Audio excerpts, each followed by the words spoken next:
Il y a des rencontres qui font tout basculer. Bienvenue sur Tipping Point. Nous sommes Lucie et Romain, entrepreneurs convaincus que les entreprises et ses leaders jouent un rôle déterminant dans la construction du monde de demain. Un monde que nous rêvons plus juste, plus inclusif et plus respectueux. Nous dénichons pour vous des leaders inspirants et engagés. Ils ont à cœur de vous parler de leur tipping point, ces moments où tout a basculé pour eux. Peut-être deviendront-ils l'un de vos tipping points ? Bonne écoute.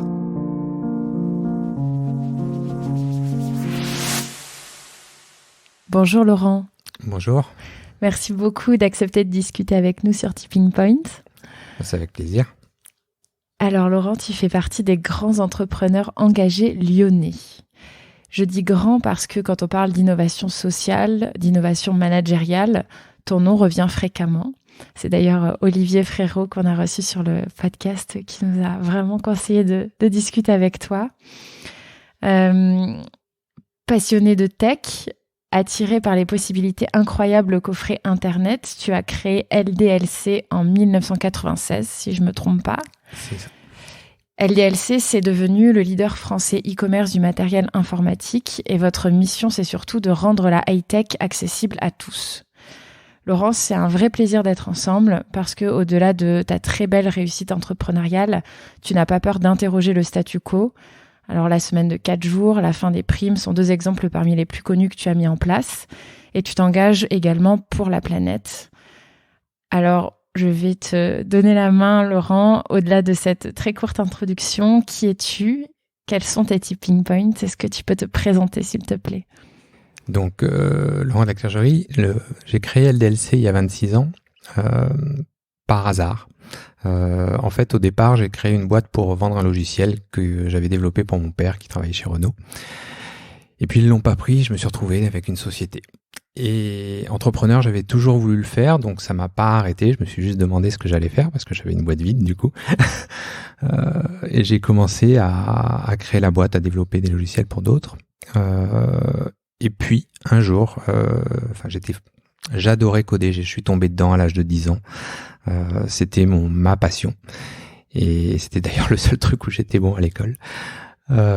Et puis un jour, du coup, je me suis dit, mais en fait, t'as jamais appris à coder sur Internet, donc il faut faire un site Internet. Et je savais pas quoi faire dessus.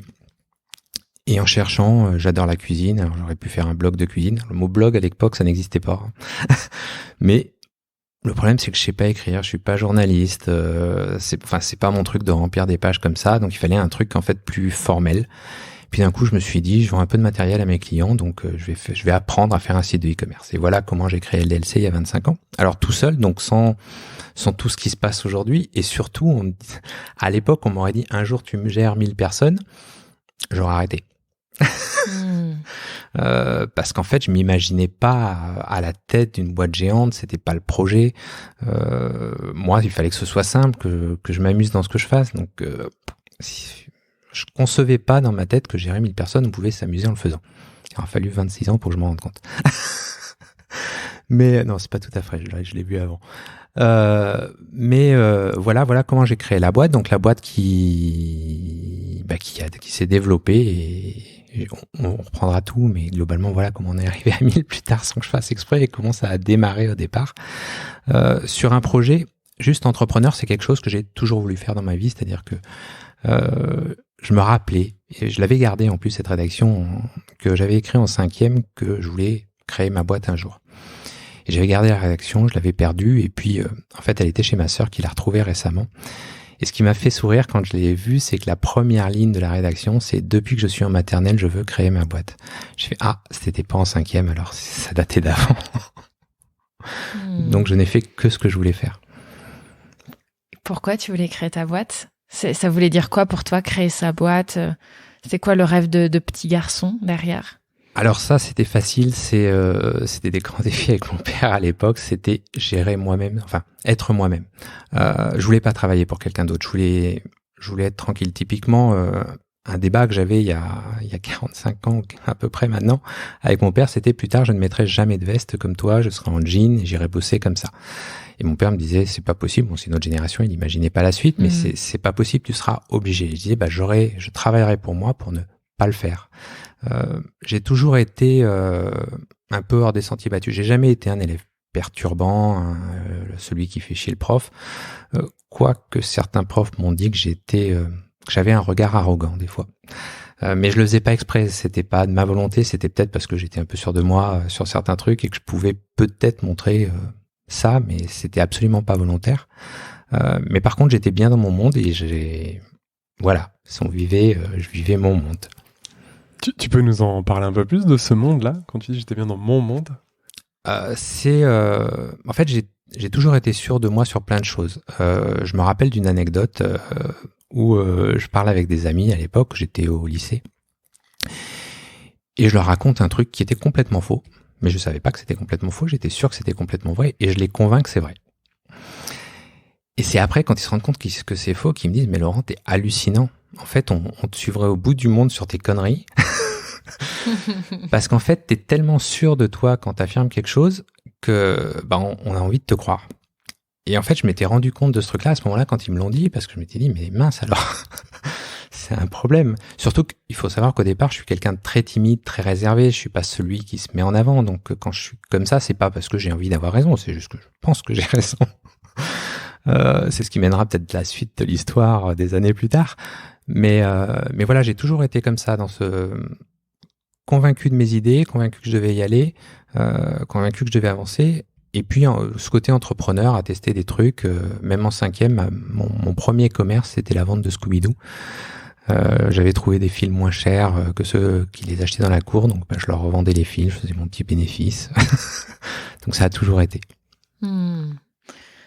Alors, est-ce qu'on peut revenir à l'histoire de LDLC un petit peu quelles sont les grandes étapes et comment est-ce qu'on passe de 0 à 1000 sans le faire exprès?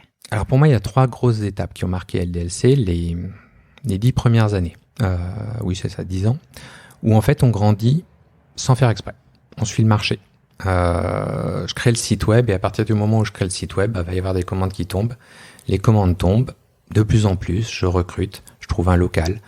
Au départ, pour la petite anecdote, je crée un cybercafé parce que les banques ne veulent pas me suivre sur Internet, elles n'y croient pas du tout. On est en 98, enfin 97 quand je demande les prêts. Très visionnaire à l'époque, les banques. Non, oui, alors pas du tout. Mais il faut savoir qu'à l'époque, on payait même pas en CB sur Internet, c'était pas possible. Je recevais des chèques pour les commandes. Donc, il n'y avait pas du tout cette vision du futur. Donc, je crée mon cybercafé qui va exister pendant 3 mois. Ça va vite redevenir une boutique et l'occasion d'avoir un plus de stock puisque l'histoire avait commencé dans l'appart et moi, je cherchais de la place en fait. Et la première phase, ça va être une bande de copains qui se développe. Donc, on va être jusqu'à 10 comme ça. Après, premier coup de folie de ma part. Donc, on est 10. Et suite à une émission d'un autre Lyonnais, Alexandre Dreyfus, qui avait levé de l'argent, je commence à chercher des fonds, puis on n'a jamais le temps de s'occuper du dossier pour les lever, et un jour je reviens à la boutique et je leur dis j'ai contacté une boîte, on va rentrer en bourse. On est 10, pour rappel, à l'époque, on est bien avant la bulle internet, et ils me font mais t'es complètement fou Laurent, on est une boutique d'informatique, on fait 2 millions d'euros de chiffre d'affaires, qu'est-ce que tu racontes? Je fais c'est bon, je les ai contactés, la bulle commence à se mettre en route, ils nous suivent et le gars va venir vous expliquer comment ça marche. Donc bon, c'est ce premier coup où déjà on prend un petit peu pour un fou dans la boîte, dans ces mouvements. Pourquoi tu voulais être introduit en bourse? Pour lever de l'argent. En fait, j'avais vu Alexandre lever de l'argent, 3 millions comme ça en un clin d'œil à la télé. Et je me suis dit, mais attends, il n'y a pas de raison que toi tu puisses pas le faire. On vend sur Internet, bon, on fait quelques commandes, on en faisait 15 par jour, mais c'est pas grave, il fallait y aller. Et pourquoi la bourse plutôt que les fonds? Parce qu'en fait, je voulais pas toujours la même chose, je voulais pas qu'on m'embête. Donc, je voulais pas qu'un fonds ait le contrôle.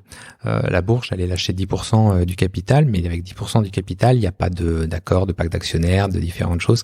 Il n'y a pas de contrôle sur la boîte. Donc, en fait, j'ai rien lâché, j'ai juste levé les fonds et après, les actionnaires me font confiance. Donc, c'était aussi pour ça que je voulais aller là. Et donc, c'est la première étape. Donc, du coup, comme on lève ces 3 millions d'euros, on va grandir, on va prendre un entrepôt, on va recruter puisqu'il y a aussi la croissance qui suit. On va se retrouver très rapidement à 50.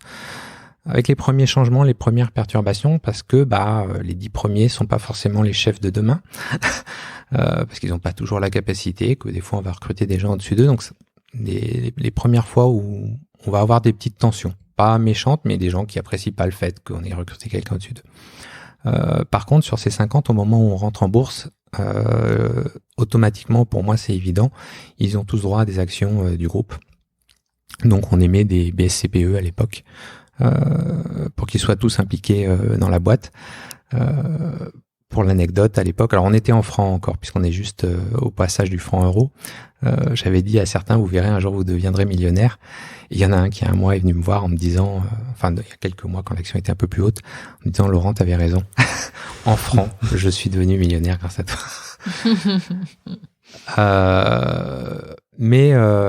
Donc c'était l'idée à l'époque. Et puis ça reste une boîte où ce qui est très amusant, c'est qu'il n'y a pas de hiérarchie. On est 50, mais il n'y a pas de hiérarchie. Il y a des postes, il y a des gens qui travaillent ensemble, mais il y a juste un groupe qui travaille ensemble et qui se pose pas de questions. On prend le café tous les matins, on discute, on commence à travailler à 9h, 9h30 quand on a fini de prendre le café. Il n'y a pas de timing, il n'y a pas de... s'il y a besoin de faire des colis le soir, on fait des colis le soir, on a même passé des nuits. On avait j'avais des lits sur place. Et une fois, je me rappelle d'un fournisseur qui me dit, il paraît que chez vous, on dort. Et je lui dis, retournez-vous, j'ai pas refait le lit, il est juste derrière vous. On a dormi cette nuit pour faire des colis, on faisait des fondus le soir, on partageait, tout se faisait dans la bonne humeur, il n'y avait pas de, il n'y avait pas de plan. Il faut savoir aussi que cette boîte, je l'ai vraiment fait sans plan. Je me suis pas dit ça va être une boîte géante. C'est pas comme aujourd'hui, je crée une boîte, une start-up pour faire des milliards. Non, je crée juste un truc pour m'amuser et grandir. Et donc la boîte grandit. Elle grandit super vite, tellement vite qu'en fait, ce local où on était arrivé après la boutique, on commence à prendre le bâtiment d'à côté, puis celui d'à côté. Puis un jour, c'est trop petit. Et puis on part chercher un autre bâtiment qui faisait 900 mètres carrés. Et je me rappelle parce qu'en fait, on va passer 6 mois à déménager. Et le jour où on l'a visité, on s'est fait waouh, c'est géant. Si un jour on avait su qu'on aurait un truc aussi grand. Et puis 6 mois plus tard, on déménage, on fait c'est trop petit. La croissance, pour donner un ordre d'idée, on avait fait 300 ou 400% de croissance cette année-là. Donc l'entrepôt était trop petit, on a dû en trouver un autre très très vite pour arriver à tenir la croissance. On est passé cette année-là de 40 à 150 millions de chiffre d'affaires. Donc tout a explosé en volume. Et on est monté, on est en 2000, on est en 2000, mais on va monter comme ça jusqu'à 150 millions d'euros de chiffre d'affaires. Et donc on cherche un nouvel entrepôt en 2005, et toujours dans ce mode de direction où tout le monde se parle en fait. Il y avait un truc qui m'a marqué et je m'en suis rendu compte que des années après, on n'avait pas de salle de réunion. On était 350 et il n'y avait pas de salle de réunion. On ne faisait jamais de réunion. Et ça m'a marqué un petit peu plus tard. Parce qu'en fait, on se parlait. On avait besoin de se voir. On allait au café, à la cigarette, dans tous les endroits où on pouvait se parler, au bureau de l'autre. Et on n'avait pas besoin de se retrouver tous. Ça avançait tout seul. Et justement, par rapport à ça, quand on a dû rechanger d'entrepôt et changer de logistique, on a donné le projet logistique à l'équipe logistique sans se poser de questions. Et là, ça s'est très très très mal passé. Quand je dis ça s'est très mal passé, quand on a déménagé l'entrepôt, on l'avait fait en petite taille, puis ensuite on a mis tous les volumes, tout a failli tomber. On n'arrivait plus à sortir de commande. Et en fait, ce qui m'a marqué à cette époque-là, c'est que moi, le premier jour où je suis arrivé dans cet entrepôt-là, où j'avais fait totalement confiance, j'avais pas regardé. Je suis arrivé dans l'entrepôt pour le premier jour de lancement et je leur ai fait, c'est trop petit. Il n'y a pas la taille. Et on m'a dit, non, Laurent, c'est tout calculé. T'inquiète pas, on a vu avec les boîtes extérieures. On était accompagné par des spécialistes et tout est calculé, il n'y a aucun problème. J'ai dit, bon. Donc on y va. Et non, il y avait un problème, ça ne marchait pas. À l'époque, on expédiait 2000 commandes par jour et on s'est retrouvé 3 semaines plus tard avec 32 000 commandes de retard à traiter parce que rien ne sortait. Les pièces étaient en stock, mais l'algorithme n'arrivait pas à faire sortir les pièces et en fait, c'était pour plusieurs raisons, manque de place, algorithme mal fait, etc. Et ce jour-là, j'ai fait ma première erreur, ma grosse erreur.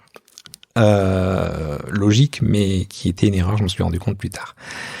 Je me suis dit, on a fait une bêtise, on s'est fait confiance. Mais en fait, c'est fini de jouer à la start-up. On va structurer. On va recruter des gens capés de l'extérieur. Parce qu'il faut savoir jusqu'à ce moment-là, on est 300, mais sur les 300 personnes, je pense que pour 250 d'entre eux, c'est leur premier job.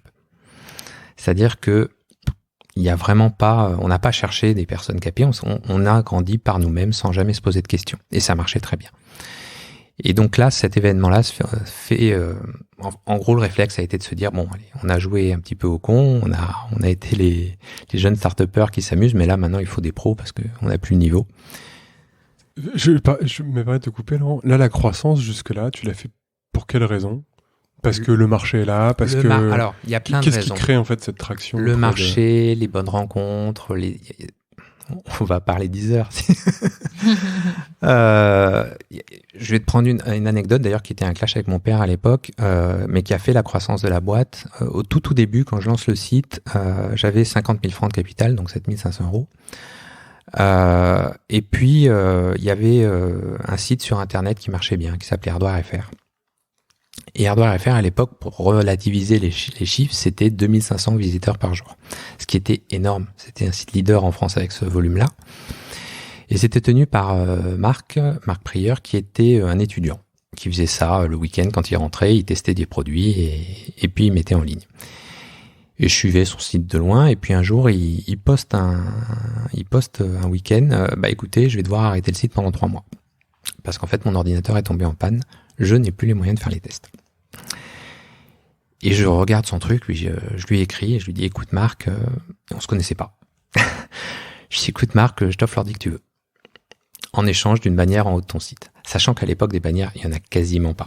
C'est une autre époque. Ouais. Et alors lui, tout content, mais avec plaisir, Laurent. Envoie la bécane. Envoie la machine, je te mettrai ton truc. la bannière. Il n'y a pas de souci. Et l'ordi qui me demande, il y en a pour 20 000 francs, soit à peu près la moitié de ce que j'ai sur mon compte en banque. Et donc, premier clash avec mon père qui me fait, c'est une connerie ce que tu viens de faire, l'argent que tu as de dispo, tu viens de le foutre. Je fais, mais non, papa, c'est l'avenir. Et d'ailleurs, le jour de ce clash, je dirai à mon père, mais tu verras, dans 10 ans, je ferai 1 milliard de francs de chiffre d'affaires, soit 150 millions. Je lui ai dit 10 ans plus tard que j'avais réussi. Mais le jour où je l'ai dit, j'y pensais pas 2 secondes. Et pourtant, t'étais très convaincant, alors. Non, ce jour-là, je l'avais pas forcément convaincu. Mais j'étais fier de lui dire 10 ans plus tard que j'avais réussi à le faire. Mais voilà, c'est ce genre de truc où je suis parti là-dessus. Après, dans les rencontres, ces rencontres, Marc à son site qui continue à grandir. Et puis un jour, il me présente Saïd Saad, qui est un étudiant qui veut lancer un comparateur de prix. Quel-Coût existe à l'époque, et lui veut aller contre Quel-Coût.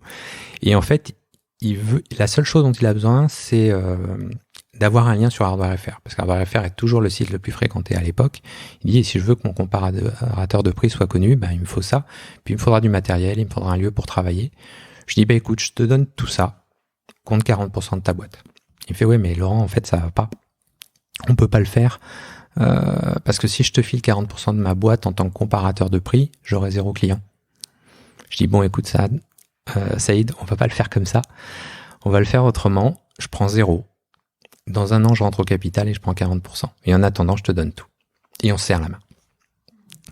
Il y a rien, il y a aucun papier écrit. Les avocats, plus tard, quand je leur raconterai ça, ils me diront, mais Laurent, t'es complètement malade. Mais une poignée de main. C'est quoi ? C'est des intuitions très fortes que tu as et tu te dis, c'est ça la bonne chose à faire ? C'est ça la bonne chose. Et parce qu'en fait, pareil, ce qui va se passer, alors, je vais avoir de la chance. En plus, c'est un enchaînement, mais il y a une première chose. Il a un comparateur de prix. J'en suis officiellement pas propriétaire, mais je fais tout pour lui, donc j'ai accès à tout. Et très rapidement, sur le domaine où on est, son comparateur va devenir le leader, parce qu'il va comprendre les algos Google. Et moi, j'ai accès à toutes les stats. Je sais ce qui clique, je sais ce qu'on vend, je sais ce que les concurrents vendent, je sais où il faut se placer en prix et où c'est pas la peine. En fait, je vais voir des choses que le marché ne voit pas et qui vont me permettre de grandir. Une deuxième chose, c'est qu'en fait, Saïd va s'intéresser à Google d'une façon en avance sur tout le monde et va comprendre que c'est capital d'être dessus. Et comme son ennemi numéro 1 à l'époque, c'est Quel-Coût et qui veut être devant et qui veut pousser Quel-Coût le plus loin derrière, il va tout faire pour que Monsieur Prix soit premier, LDLC soit derrière, Ardoire.fr soit derrière et que Quel-Coût descende dans les pages le plus loin possible. Donc en fait, il va en plus m'aider à être dans les meilleurs classements de Google à l'époque. Et je me rappelle à l'époque quand les journalistes m'appellent en me disant mais comment vous faites pour avoir autant de monde, autant de croissance, je répondais tout le temps c'est le bouche à oreille. Surtout pas, c'est Google qui m'amène tout ce trafic. Parce qu'aujourd'hui c'est une évidence pour tout le monde, mais à l'époque c'était une évidence pour personne qu'on pouvait être bien classé, qu'on pouvait ramener un maximum de trafic. Et je me rappelle qu'à l'époque on tapait Sony sur Google, le premier lien c'était LDLC. Donc on avait tout ça qui est arrivé par ces rencontres, par ces gens qui ont été passionnés, qui étaient impliqués, où on ne s'est pas posé de questions, il n'y avait pas de contrat, il n'y avait rien de tout ça. C'était juste une boîte de passionnés qui avançait. Hardware, c'était pareil. Et qui se faisait confiance, exactement. Carburé à l'envie. C'est ça. On calculait pas, on n'était pas dans de la projection, on avançait tous dans le même sens et avec une énergie, cette envie de battre les autres, parce qu'en plus, entre-temps, effectivement, il y avait des Amazones et d'autres qui sont arrivés et on avait clairement envie de les battre et c'est d'ailleurs ce qui a toujours poussé, on est le petit indépendant, ok, on a levé 3 millions il y a quelques années, mais on n'a que ça et pourtant on arrive à se battre dans la cour des grands. Et tout ça, ça s'est passé de façon très simple presque jusqu'en 2005. Ouais, où tu disais, première erreur... Alors, gros clash et erreur parce que je vais changer la mentalité de la boîte. Alors, sur le coup, je vais pas dire que c'est une erreur parce qu'au contraire, sur le coup, ça va apporter quelque chose. Oui, le côté capé, oui, le côté regard extérieur, ça va apporter des choses. Mais ça va rendre la boîte complètement différente. C'est-à-dire que, ça va pas empêcher la croissance, ça va pas nous empêcher de grandir. Et on va être dedans sans se rendre compte, quelque part, qu'il y a une erreur, mais c'est 10 ans plus tard, en fait, oui, si, c'est ça, 10 ans plus tard que je vais me prendre un coup dans la tête en lisant un livre. Parce que, bon, pendant ces 10 ans-là, on va passer de 150 à 500 millions d'euros de chiffre d'affaires. Donc, tout va bien, j'ai pas fait une connerie en soi. J'ai juste perdu l'âme de ma boîte. Et c'est en lisant le livre d'Alexandre Gérard, le patron qui voulait plus être chef, que je lis son livre, je m'en rappelle. Alors, pour l'anecdote, c'était, en fait, c'est mon directeur commercial de l'époque qui un jour me dit, quand on discute, Laurent, je pense que tu devrais lire ce livre parce que je pense que tu te reconnaîtrais dedans. Et donc, il me donne le livre. On partait aux US à une convention Microsoft. Et il me donne le livre avant les vacances. Enfin, avant les vacances, c'était pas des vacances. Mais c'était en été. Et je le lis pas. Et le temps passe et on se retrouve en novembre de la même année. Et il me fait, alors tu l'as lu? Et je fais, non. Il dit, rends-le-moi alors. Je fais, écoute, je pars au ski. Pendant les vacances au ski, je le lirai. Et du coup, là, je le lis. Et je ferme le bouquin et je fais, merde, c'est ça la boîte que je veux. Faut que je casse tout. Faut que je casse les modèles, faut que je casse la boîte que j'ai, faut que je revienne en arrière. Et là, pendant les vacances, en fait, je vais pas me contenter de ce livre, je vais lire tout ce que je trouve, les bouquins d'Isaac Getz, tout ce qui va être je vais reprendre les bouquins de Favy, je vais lire tout ce que je peux trouver sur le sujet. Je vais en lire tellement j'en lis d'ailleurs qu'à la fin, je vois qu'ils écrivent tous la même chose que les autres ont écrit. Je me dis, lui, il a fait que pomper le livre d'à côté. Tu montres le comparateur des leaders libérateurs ou des ceux qui ont parce écrit qu'après, il y a les histoires qui retournent. Voilà, au bout d'un moment, on commence à... quand on commence à lire toute la littérature qu'il y a dessus, finalement, on retrouve les mêmes histoires. Parce que malheureusement, il n'y a pas 200 histoires dessus. Mais en tout cas, moi, ça me convainc que c'est là que je veux aller. Donc, je contacte Alexandre Gérard pour lui dire je veux changer mon entreprise et on va mettre un plan de formation avec mes managers pour pendant 1 an former les managers à ce que peut être l'entreprise libérée. Qu'est-ce que tu vois, toi, quand tu finis de lire le livre de ton entreprise où tu te dis ça me va pas du tout, c'est pas ce que je veux, il faut que je revienne en arrière? En gros, pour moi, j'ai perdu la boîte insouciante et je me suis rendu compte en disant que c'était pas ça le problème. Et donc je veux retrouver cette boîte, je veux retrouver cet état d'esprit d'une boîte où en fait les gens doivent être bien pour avancer. Et d'ailleurs la première personne à qui je vais en parler, c'est mon frère. Et je me rappelle, je suis arrivé à lui, je lui dis écoute, est-ce que tu as déjà entendu parler d'entreprise libérée? Et lui qui est très carré me fait oui, j'ai entendu parler de ce truc un petit peu loufoque. Je lui fais, alors sachant que je ne prends jamais une décision s'il n'est pas d'accord, je me dis, ok, tu pars de loin. Et je lui dis, écoute, voilà le concept. Autonomie, responsabilité, confiance dans l'entreprise, en gros. Et maintenant, je vais te demander de te projeter 10 ans avant et de regarder la boîte qu'on gérait. Et tu vas voir qu'en fait, on ne le savait pas, mais on était dedans. La seule chose, on ne savait pas de nom pour nous. Et là, il regarde le truc, il repense à ce qu'on avait en 2005, et il me fait « Oui, t'as raison. Ok, ça marche, on y va. » Et ça n'a pas été si dur, du coup, de le faire changer d'avis, parce qu'on l'avait vécu. Et du coup, on va prendre cette formation d'1 an avec Alexandre, qui va former les managers à changement de position, du passage de contrôlant à j'écoute, ce qui n'est pas toujours simple. Alors, j'oublie un point important, c'est que quand j'ai lu tout ça, j'ai compris la position du leader. Et la première question que je me pose, forcément, c'est « Et moi ? Est-ce que je suis capable d'être un leader ? Est-ce que je suis capable d'écouter les autres ? Et comment, avec cette position un petit peu de visionnaire quelque part, et des fois être allé contre l'entreprise, comment demain je peux gérer la boîte si j'ai une idée et que je dois la soumettre à l'entreprise. Parce que pour prendre un truc très concret, en 2000, alors j'ai plus la date exacte, mais 2000, la date n'a pas d'importance. À un moment, j'ai décidé qu'on allait ouvrir des boutiques.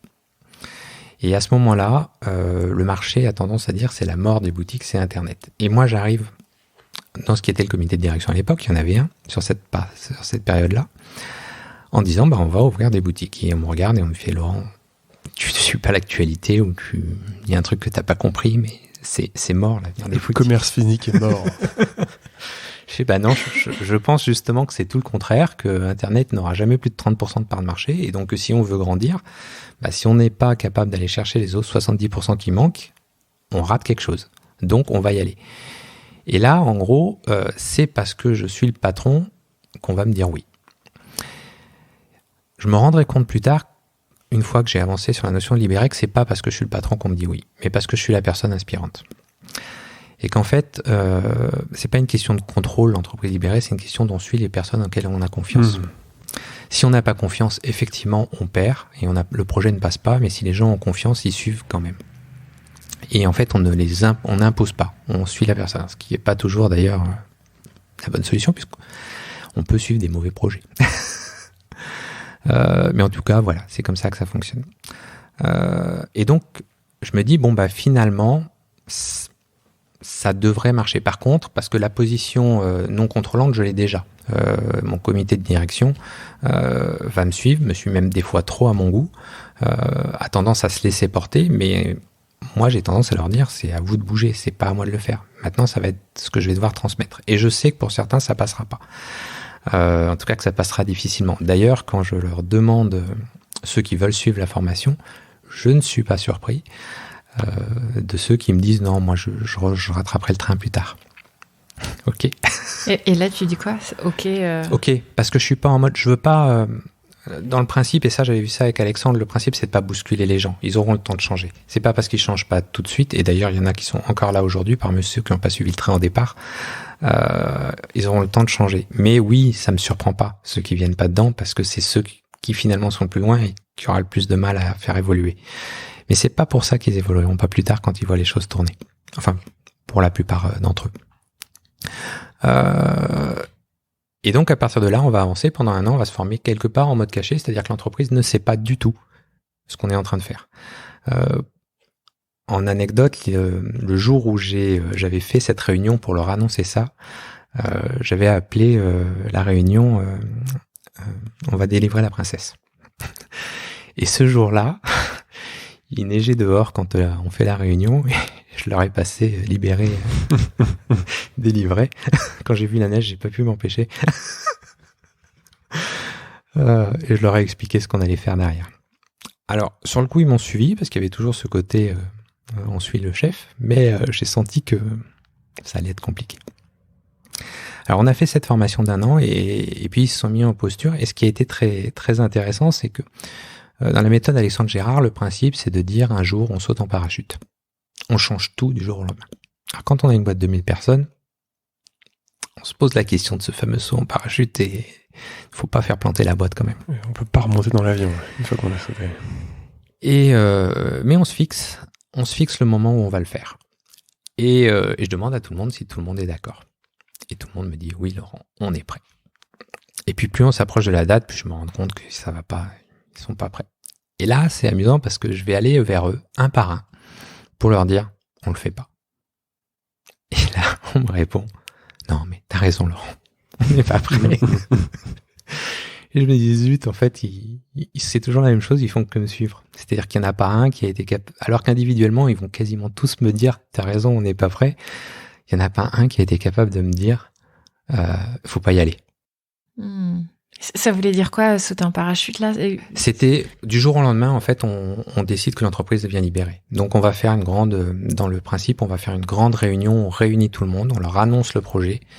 Et quand on sort des 48 heures de réunion, on a élu nos nouveaux leaders, on a cassé l'organisation et on repart avec une organisation qui est pas celle de la veille. Donc, quand même un grand changement.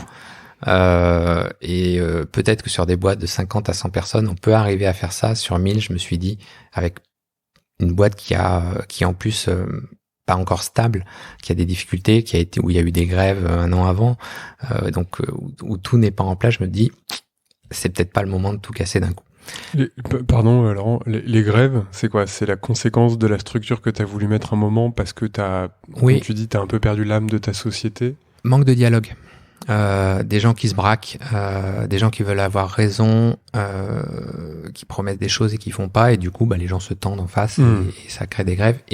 Et moi, je reconnais même plus ma boîte. Le jour où il y a grève, je me rappelle, j'étais énervé et j'ai envoyé un message en interne dont le titre était « J'ai honte ». Parce qu'en fait, je ne reconnaissais plus ma boîte. Et j'ai besoin de dire, c'est pas normal. Ce qui se passe n'est pas normal. Ça ne devrait pas arriver chez nous. Là, ta société est toujours cotée? Oui. Et comment réagit le marché? Il y a eu un jour de grève, donc c'est pas un événement qui met la boîte en péril ou quoi que ce soit, mais pour moi, même si c'est un jour de trop. Ça ne peut pas arriver chez moi. C'est symbolique. Voilà, ça me choque. C'est pas la boîte que je veux en fait. Et du coup, voilà, il y a tous ces trucs-là qui... je me suis perdu dans ma phrase. Non, mais là, tu t'envoies le mail où tu dis j'ai honte. Oui. Oui, non, mais justement, c'était pour dire par rapport à tout ça, mais c'est là ce que j'avais dit avant. Pourquoi j'en suis arrivé là? Le saut en parachute. Ouais, le saut en parachute. Les gens sont pas prêts à sauter. Oui, parce qu'il y a un côté très radical. Parce que la boîte est encore trop structurante. Et puis, dans mes managers, il y en a qui ont du mal. On fait des différents exercices pour savoir si on est prêt. Donc, et dans les exercices pour savoir si on est prêt, il y en a un, c'était de se dire, bon, dans 3 ans, on a raté. Pourquoi?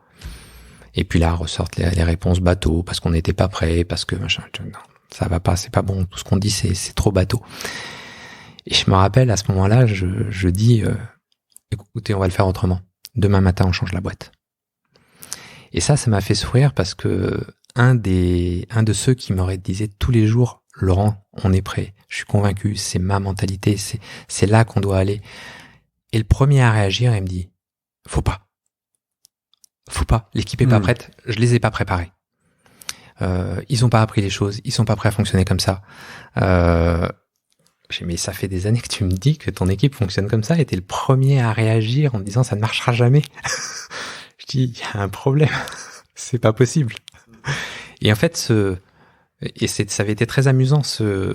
J'avais dû, pareil, le dire de façon trop sincère. On le fera demain matin parce qu'en fait, ça les a bousculés comme si j'allais vraiment le faire demain matin. Ce qui était juste, en fait, pour moi, imaginer que c'est demain matin, c'était pas on va le faire demain matin. Mais j'avais dû être assez affirmatif pour qu'ils y croient. Et là, ça les a bouleversés. Et c'était très amusant parce que il y avait ceux qui, à la limite, me disaient on n'est pas prêt, qui disaient non, mais finalement, c'est peut-être la solution demain matin. Faut peut-être sauter. Et puis ceux qui étaient prêts, qui étaient en mode non, mais surtout pas. J'ai pas préparé les équipes. Je leur ai pas appris ce qu'il faut. Comment ça, tu leur as pas appris ce qu'il faut? C'est eux qui doivent progresser. T'es dans l'inverse de tout ce qu'on prône. Là, d'un coup, alors que tu me dis que t'es le plus près de tous, j'ai un problème.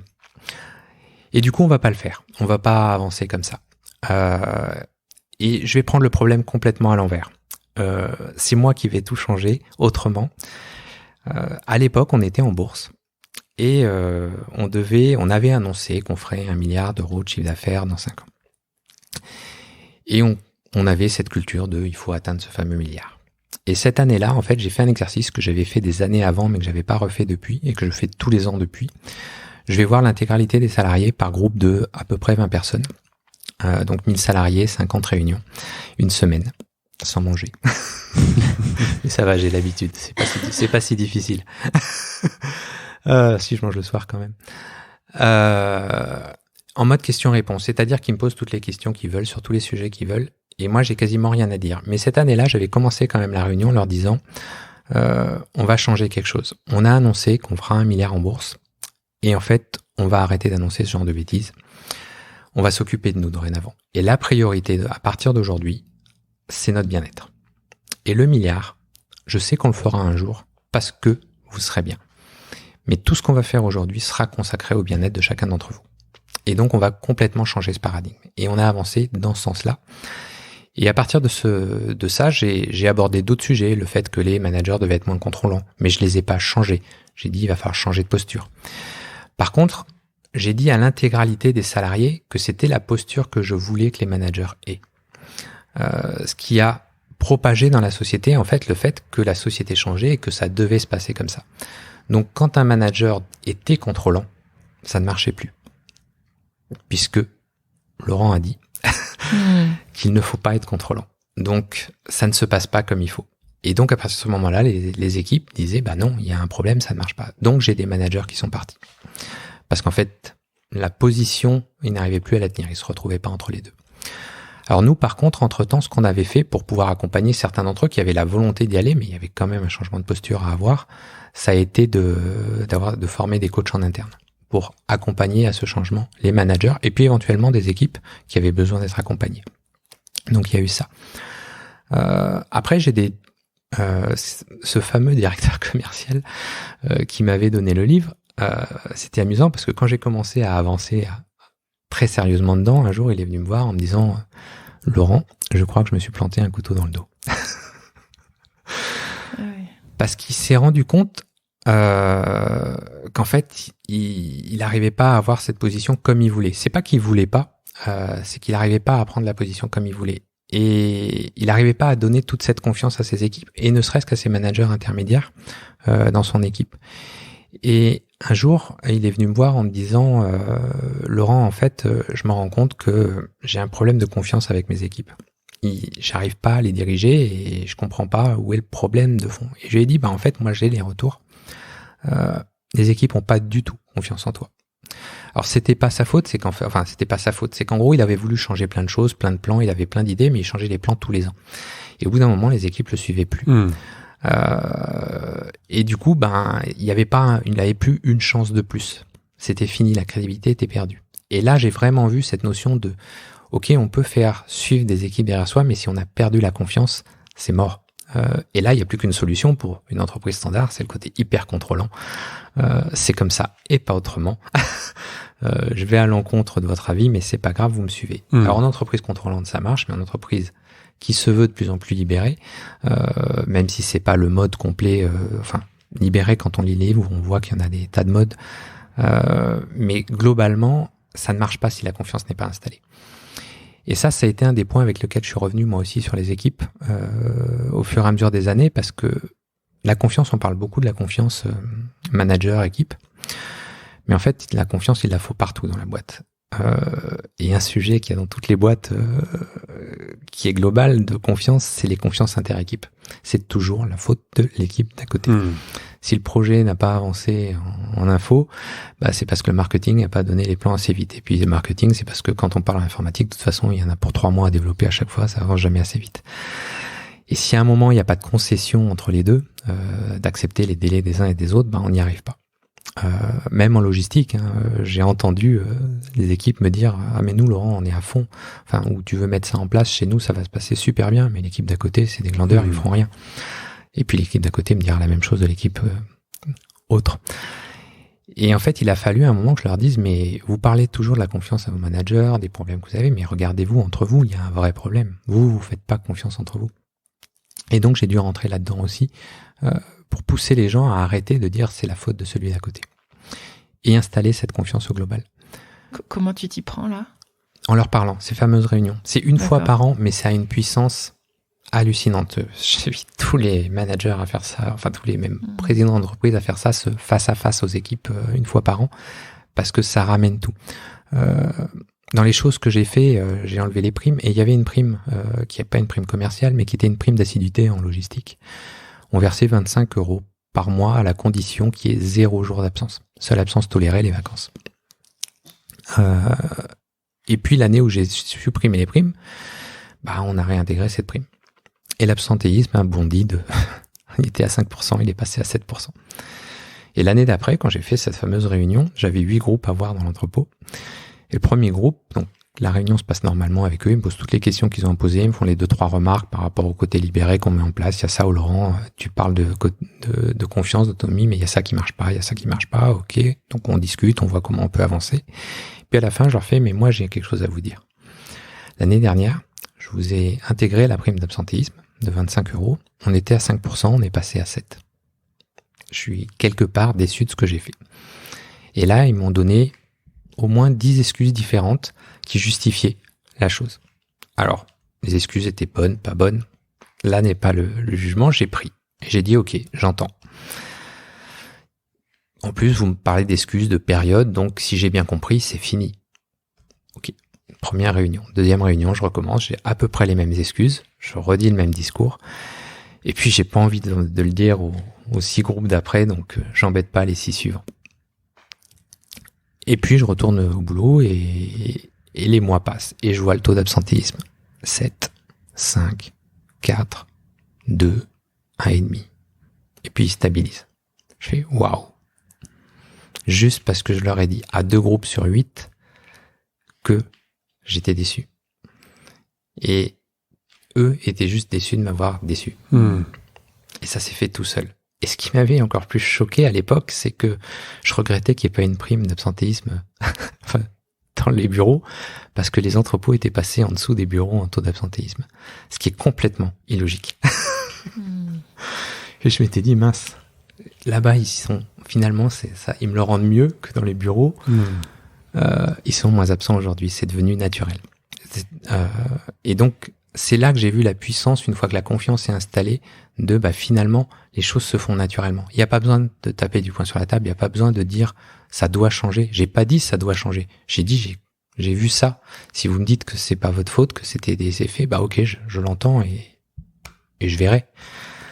Quand la confiance a disparu ou qu'elle n'est plus là, est-ce qu'on peut la reconstruire? Est-ce qu'on peut la recréer?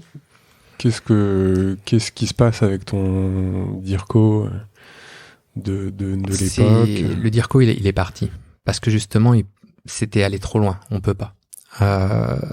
Moi, j'avais une force, c'est que j'ai jamais menti à mes équipes.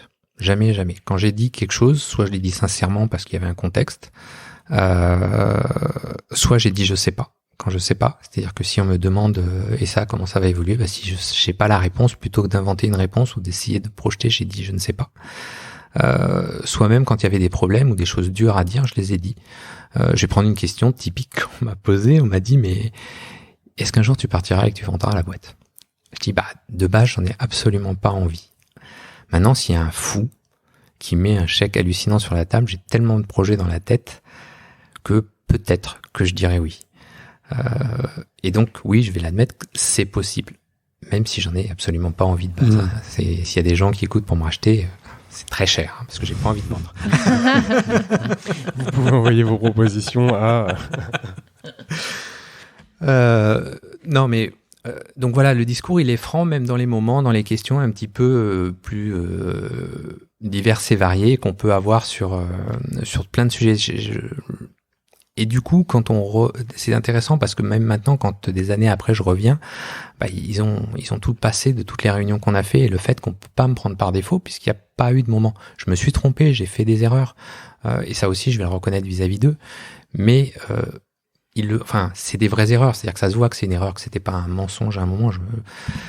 On m'a demandé, c'était amusant, pendant les 2 années Covid, Laurent, comment tu penses que ça va se passer dans les 2 ans à venir?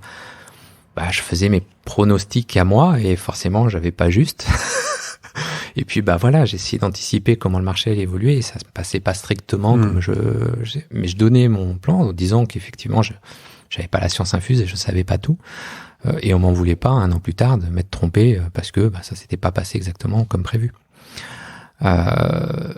Mais voilà, c'était important. Et oui, effectivement, quand la confiance n'est plus là, par contre, ça devient beaucoup plus compliqué. Gérer une équipe qui a pas confiance, c'est même impossible. C'est pour moi d'ailleurs, je vous parle d'entreprise libérée depuis le début, et on n'est pas fondamentalement une entreprise libérée parce que j'ai encore du management, j'ai pas tout fait exploser, j'ai encore des directeurs, j'ai pas que des leaders. Il y en a, quand un manager est parti, on a mis un leader à la place, mais j'ai pas tout changé. Par contre, on en a les grandes bases. Et la première base et la plus importante pour qu'une entreprise fonctionne, c'est la confiance. C'est la clé de tout.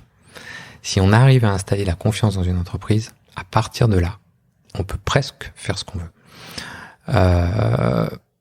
Parce qu'une fois qu'on a la confiance, autonomie, responsabilisation, qui sont les 2 autres clés pour moi de l'entreprise libérée, c'est automatique. Il y a plus de peur, il y a plus de crainte. Il faut pas avoir peur de la même façon de parler de ses échecs. Je me rappelle sur la notion de droit à l'erreur, dans ces réunions où on disait ok Laurent, droit à l'erreur, mais jusqu'où? Je disais je vais pas vous dire que vous avez le droit d'aller nos limites, mais je vais vous prendre mon exemple. C'était il y a 2 ans. On est parti en Espagne, on a ouvert l'Espagne. Je me suis planté, on a abandonné. Ça a coûté 6 millions d'euros à la boîte. J'ai fait une erreur à 6 millions. Alors, je peux pas ne pas vous autoriser à faire des erreurs. Bon, si vous avez un projet à 6 millions, oui. Venez m'en parler. Qu'on le regarde. Qu'on fasse l'erreur ensemble.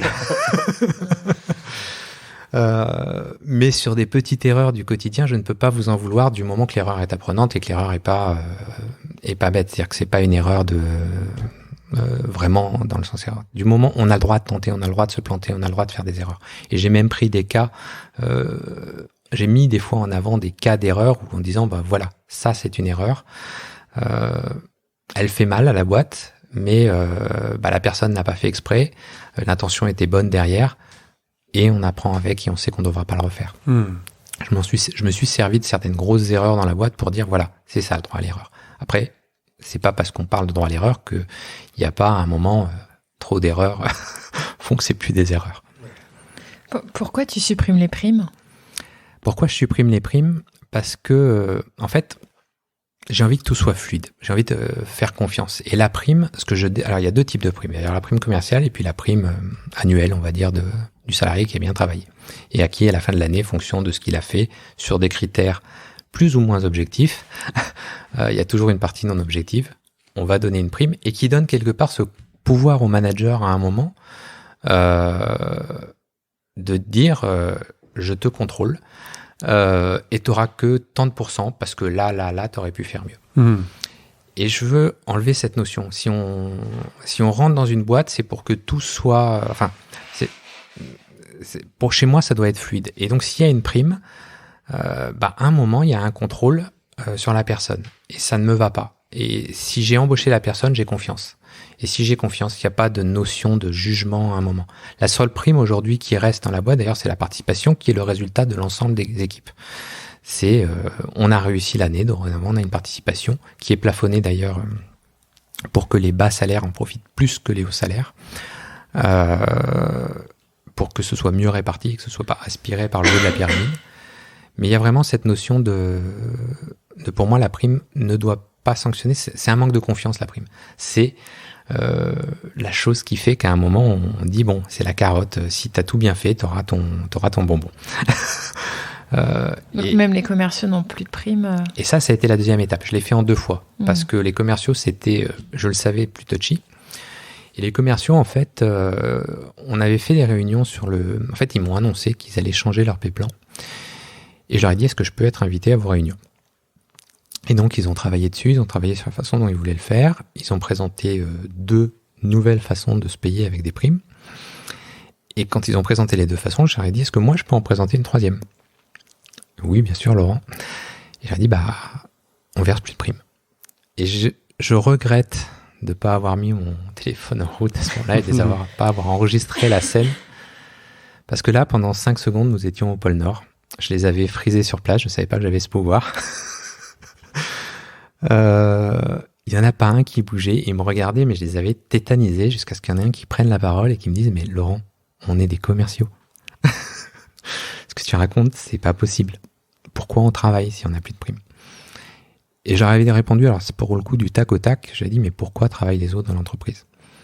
Pourquoi les autres se lèvent tous les matins pour la croissance de la boîte comme vous? Alors ça se parle pas en chiffre d'affaires, mais c'est exactement la même chose. Il n'y a pas quelqu'un dans cette boîte qui travaille pour autre chose que la croissance de l'entreprise. Et il n'y a juste pas de prime à la fin. Et cette année-là, on venait de faire une année où on venait de perdre de l'argent. Et je leur ai dit, quelque part, c'est même pas juste parce qu'il n'y a pas eu de participation.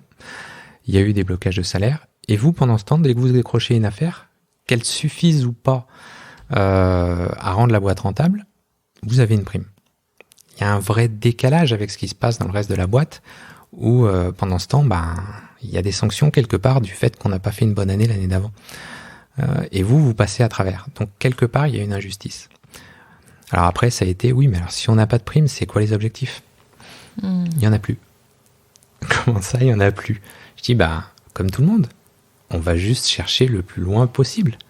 Et c'est tout. Faites de votre mieux, quoi. Oui, faites de votre mieux. Et si l'année est mauvaise, l'année, elle sera mauvaise, mais c'est pas votre faute. Enfin, si le marché est mauvais, de toute façon, vous n'auriez pas pu atteindre les objectifs, mais c'est le marché, c'est pas vous. Et moi, je vous paye de la façon sur un salaire fixe et c'est pas grave. Et si ça avance, ça avance.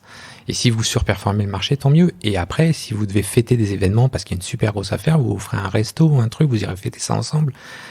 Mais la notion de prime, le partage, ce sera global. Parce que c'est pareil, je leur disais, quand vous faites une super grosse commande, il y a le gars qui touche sa super prime. Mais le gars qui s'emmerde à faire les colis derrière, il n'a pas une prime pour avoir fait le double de colis, pour avoir dû délivrer la commande de façon parfaite. Le comptable qui va chercher la facture derrière parce que le client n'a pas payé tout de suite, il n'a pas une prime parce qu'il fait revenir la facture. Tout ce qui se passe derrière n'est pas récompensé à la hauteur de l'affaire qui a été faite. Donc quelque part, c'est pas juste. Et puis ça corrige en plus tous les défauts quelque part des commerciaux, tout ce qui est notion de frigo, tout ce qui est notion de captation de clients, de prendre le client, d'essayer de le repérer avant les autres, d'aller à la chasse des meilleurs clients. Ça fluidifie tout. Donc tu fais quoi? Tu réintègres une partie du variable dans leur salaire fixe, tu fais disparaître le salaire, la prime, et puis on sera payé sur l'intéressement. Comment est-ce que tu fais en pratique? Donc dans l'idée, quand on l'a mis en place, c'était simplement que la masse salariale globale, elle ne change pas. Alors on n'y est pas arrivé, on a dû l'augmenter de 2% parce que à gérer des exceptions, parce que la personne qui avait été bonne 2 ans avant avait changé de portefeuille, ça s'était mal passé, donc on a pris les résultats de 2 ans avant pour diviser par 12. Dans la plupart des cas, on a divisé par 12 les 12 derniers mois. Ok, périmètre constant. Ça a été 90% des cas. Et puis après, il y avait à l'inverse, 1 ou 2 baisses parce que l'affaire géante dans l'année qui a boosté le salaire, mais qui ne se reproduira jamais, on en est bien conscient. Et dans ce cas-là, on redescend un peu. Et puis, les 2-3 cas où c'était le contraire, la mauvaise année, mais finalement, si on regarde le passé, c'est quelque part injuste. Et du coup, on corrige plus sur les années d'avant plutôt que l'année en cours. Et du coup, ça a coûté un petit peu plus cher, mais ils sont passés au fixe. Quand je l'ai fait, au moins 30 ou 40% d'entre eux m'ont dit « je pars ». Parce que c'est pas moi. Je ne suis pas dans cet état d'esprit. On déclarait partir ou sont vraiment partis? M'ont dit « je pars ouais, ». C'est ça. 3 ans plus tard, ils sont tous là. Parce qu'une fois qu'ils se sont dit « je pars », mais qu'ils sont payés au fixe, et qu'ils se sont retrouvés face à d'autres offres de poste fixe plus prime, atteindre le fixe, c'était pas forcément évident. Alors que là, il y avait la garantie de l'avoir, quels que soient les résultats obtenus, qu'ils soient bons ou qu'ils soient mauvais.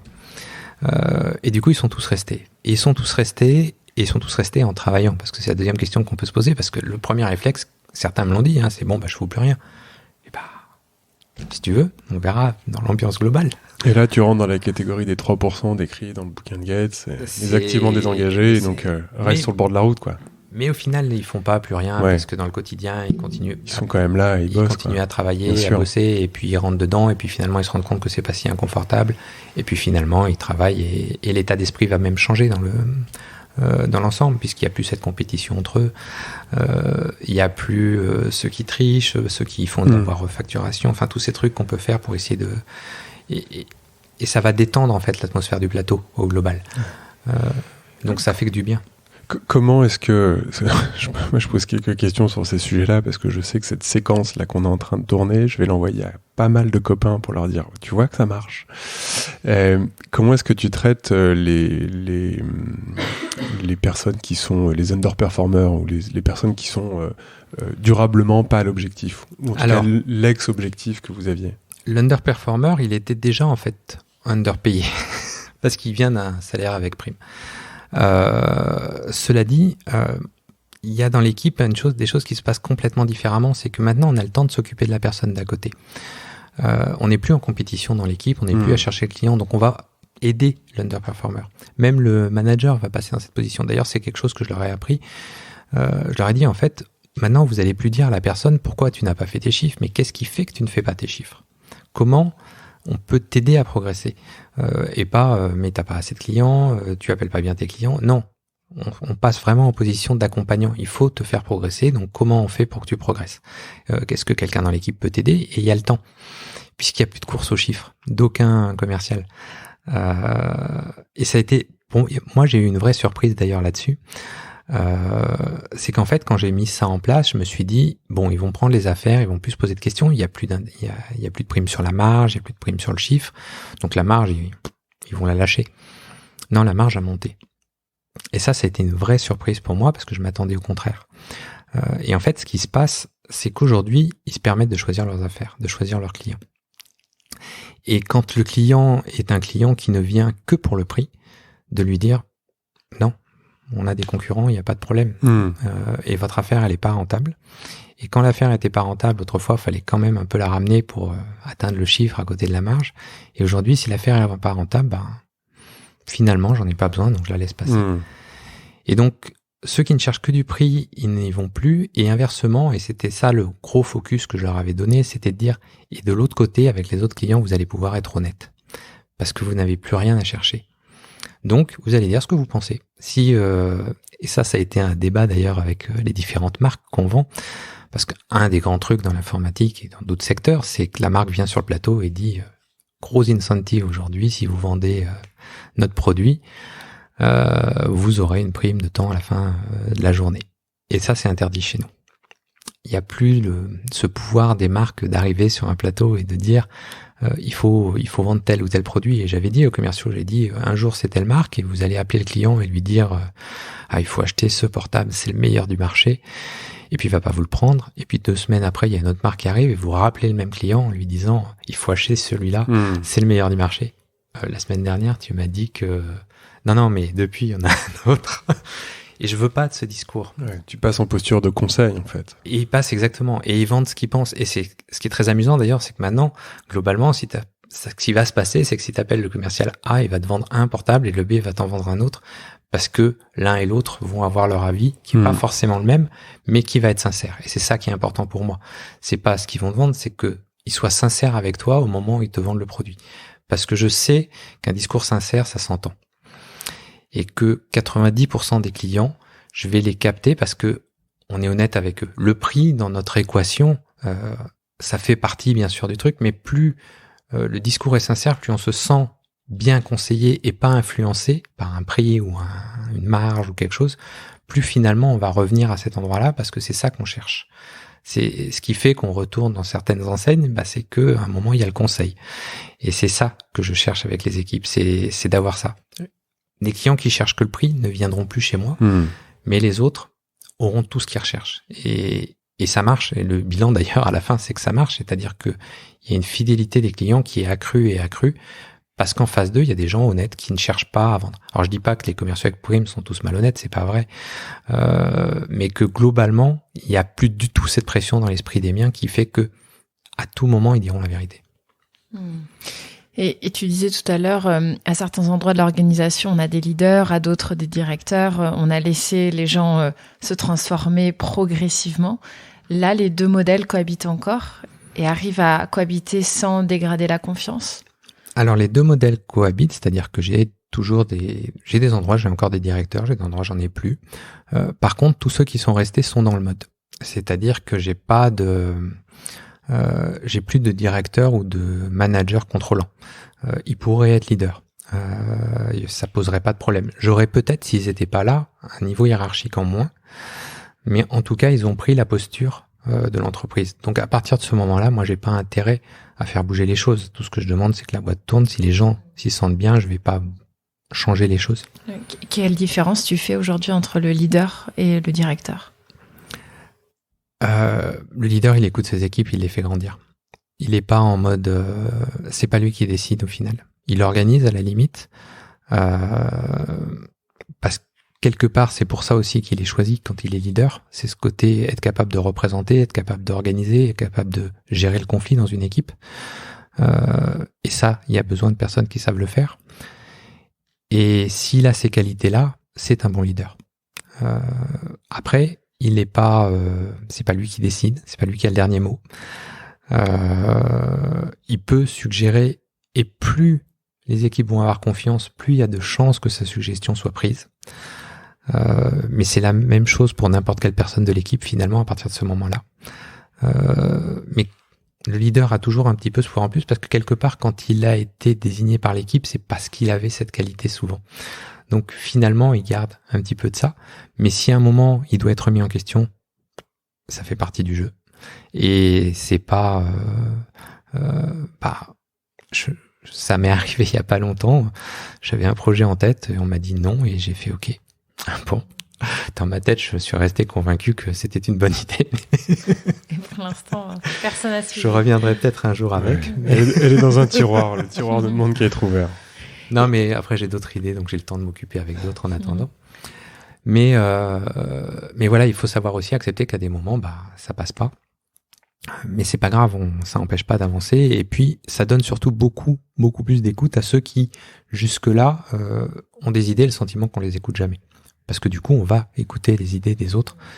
Et la règle, d'ailleurs, c'est pas une règle démocratique dans le sens si la moitié de la pièce dit que c'est vrai, ça fonctionne. Non, c'est si personne n'est capable de dire que ça ne marchera pas et pourquoi, on y va, même si l'intuition dit à toute la salle ça ne marchera pas, mais ça suffit pas l'intuition.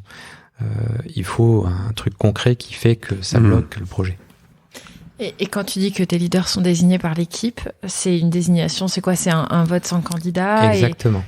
Et ça change tous les ans ou Non, alors on l'a pas fait changer parce qu'il n'y a pas de demande. En fait, l'idée que je m'étais dit, c'est de voir s'il y a de la demande. Et aujourd'hui, les leaders qu'on a élus, clairement, il n'y a pas de, ça se passe bien. Donc il n'y a pas de raison de remettre en question les postes. Mais oui, ils ont été désignés en élection sans candidat. Et c'était très amusant parce qu'en fait, ça fait très Koh-Lanta à la fin. On sort les bulletins et il n'en reste plus que 2 si. Mais le sort est fait, ce sera toi. Parce qu'ils ont été la grande majorité des leaders ont été élus à la grande unanimité dans les équipes. Et sans préparation, sans pré-vote, sans campagne avant. Voilà, sans jeu politique. Et sans surprise presque même parce qu'en fait, on se rend compte que les leaders, on les connaît en réalité. Ceux qui leadent une équipe. Dans tes recrutements aujourd'hui, comment est-ce que tu fais pour recruter ? C'est les équipes qui... Alors, aujourd'hui, il faut savoir qu'on on n'a plus de DRH aujourd'hui. On avait centralisé sur les RH les recrutements. C'est plus du tout centralisé sur les RH. C'est eux qui vont poster des annonces, qui vont les écrire, mais les équipes vont recruter leur équipier. Il n'y a même plus de pré-filtre RH, sauf à ce qu'ils le demandent. Ça revient un peu parce qu'on sent un peu beaucoup de CV en ce moment. Mais c'est plus un tri de CV que ça. Mais c'est les équipes qui recrutent la personne avec qui elles vont travailler et qui doivent l'accepter et qui vont lui expliquer comment ça se passe dans l'équipe. En termes d'innovation RH ou managériale, il y a une chose que tu as mis en place qui a fait beaucoup parler, donc on est obligé d'en parler aussi, c'est la semaine de 4 jours. Est-ce que tu peux nous raconter pourquoi, comment et un peu ce que... Ça fait quoi ? Ça fait 2 ans maintenant ? 1 an et demi. Presque. 1 an et demi. Quels sont un peu les résultats ?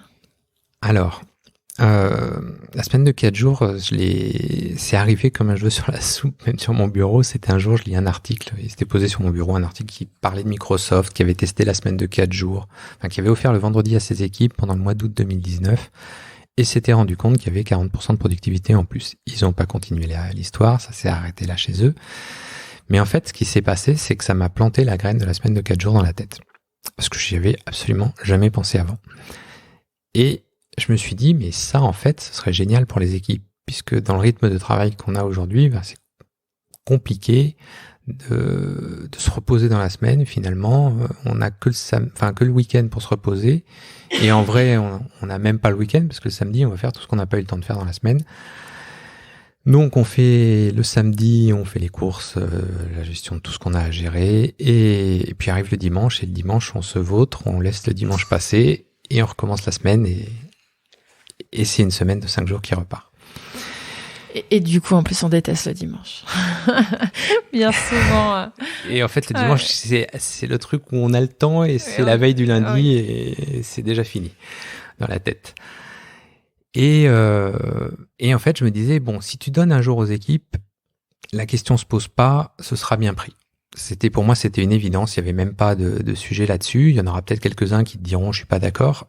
Et d'ailleurs, ça m'a bloqué parce que je me suis dit, il y en a assez hors de question qu'il y en a qui disent que je suis pas d'accord. Donc là, je suis passé en mode directif. Je me suis dit, faudra que je l'impose à tout le monde pour qu'ils testent. Et puis, si ça marche pas, je me poserai la question après, mais je veux que tout le monde teste. Et puis, il y avait un autre sujet. C'était, OK, je l'ai fait bosser 4 jours. Mais si je l'ai fait bosser 4 jours, ça fait 8h45 par jour au lieu de 7.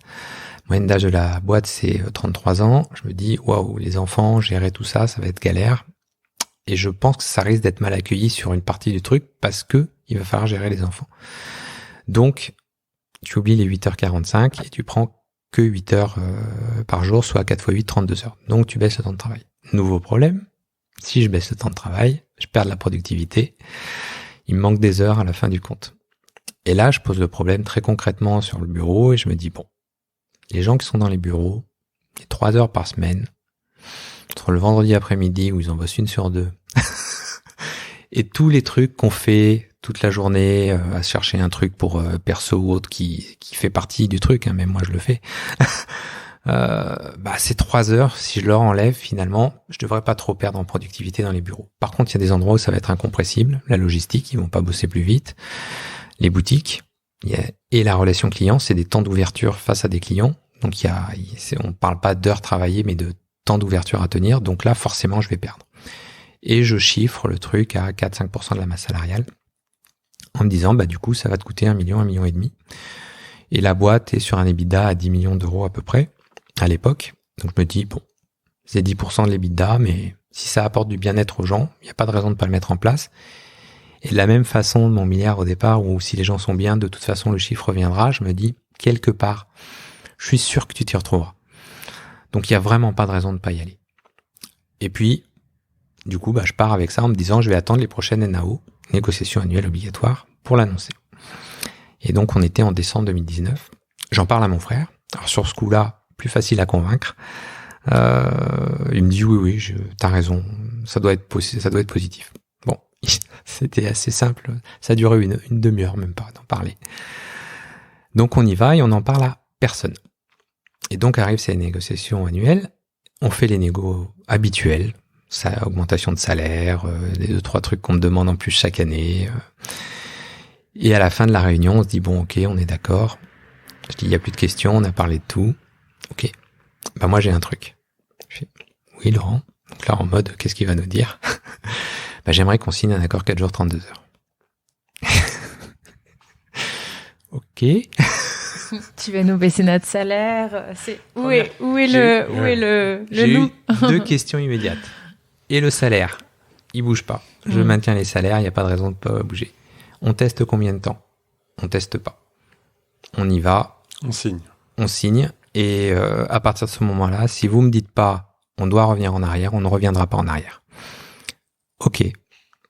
Et on avait dû décaler les NAO qui chez nous étaient en mars, on avait dû les décaler en juin à cause du Covid. Et du coup, on se dit, on se laisse 6 mois vu qu'il y a l'été qui arrive. Et on met ça en place en janvier de l'année prochaine. Et donc, pendant les 6 mois, alors pas les mois d'été, pendant les 4 mois qui ont suivi, ils vont travailler sur le côté légal du truc, comment on peut le mettre en place, comment on peut l'organiser dans la boîte. Moi, dans mon imaginaire, je m'étais dit, le lundi, on le bloquera parce que c'est notre gros jour. Et puis non, ils vont pas le bloquer. Ils vont se dire, ça va passer sans. et ils vont refaire tous les plannings de la boîte, toute l'organisation sur un cadre assez simple au final. C'est pour tous ceux qui sont au forfait jour, on enlève les RTT. Alors c'est pas tout à fait, on les enlève, on les fixe sur le jour off que va choisir la personne. Et on passe le temps de travail officiel, le temps plein du groupe à 32 heures, pour pas qu'il y ait de perte sur la retraite. Donc chez nous, un temps plein, c'est 32 heures. Et puis pour ce jour off, il est fixe par personne.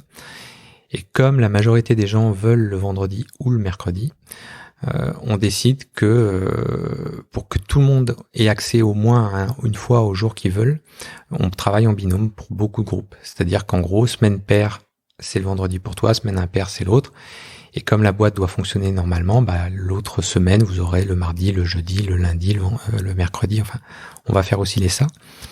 Avec une seule chose sur le mercredi, une priorité qui est, quand c'est une femme qui demande le mercredi pour garder ses enfants, elle n'est pas en binôme, elle a priorité sur les autres pour avoir son mercredi tous les mercredis. Mais à part ça, on avance comme ça. Et le 25 janvier... Et le papa qui veut garder son enfant. Pareil. Ouais. Mais c'est 90% de femmes, je suis désolé. Il faudra que ça change. Il y a encore bien essayé, Lucie. Il y a encore des choses qui doivent évoluer. Mais cela dit, ce que ça fait, ça pour le coup, parce que on maintient les salaires, mais dans ce cas-là, on les augmente. Puisque la femme qui était à 80% et qui avait fait ce choix, choisit de faire un 100% du coup, et on augmente le salaire en conséquence. Et bien sûr, on le fait. Donc il y a eu ce côté égalité homme-femme qui revient, ou homme, quand c'est je sais pas si on avait des hommes qui prenaient les mercredis. Je connais des femmes, mais je connais pas des hommes. Et ça se met en place le 25 janvier. Alors 25 janvier, pour l'anecdote, on avait choisi cette date parce que c'était les 25 ans du groupe. Et donc pour l'anniversaire des 25 ans, on est passé. Alors ce jour-là, d'ailleurs, je me suis amusé. J'ai envoyé un email aux salariés en leur disant ça y est, nous y sommes. Pour l'anniversaire des 25 ans, nous passons aux 25 heures. Pardon, 32. Et 4 jours. Et là, ça va vraiment m'impressionner parce qu'en fait, la boîte tourne à compter de ce jour-là en 4 jours et je ne vois aucune différence. T'as pas eu besoin de recruter Alors, en fait, quand on l'a mis en place, je dis aux équipes, on recrute pas d'avance, mais au fur et à mesure des besoins, vous recruterez les personnes dont vous avez besoin. On n'a pas recruté.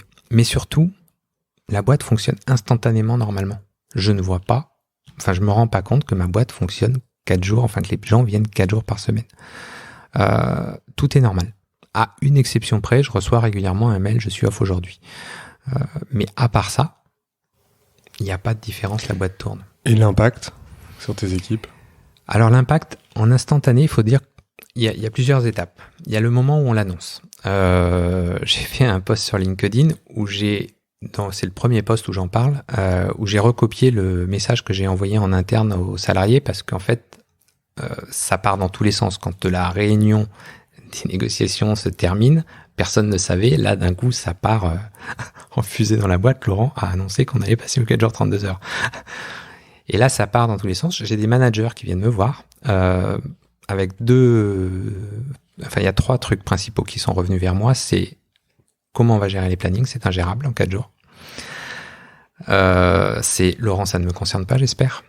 Moi, je ne peux pas travailler sur 4 jours. Je n'y arriverai jamais. Et puis, c'est Laurent, le jour où je ne serai pas là, ils vont rien foutre. Ça, j'ai répondu du tac au tac. Oui, ça, tu l'as déjà traité. Le manager contrôlant. Oui, mais même pas. Il y a quand même ce côté, j'ai besoin d'être là. Mais là, j'avais la réponse immédiate qui était quand tu es en vacances, ça rassure toi et le travail. Donc, ça se passera exactement de la même façon.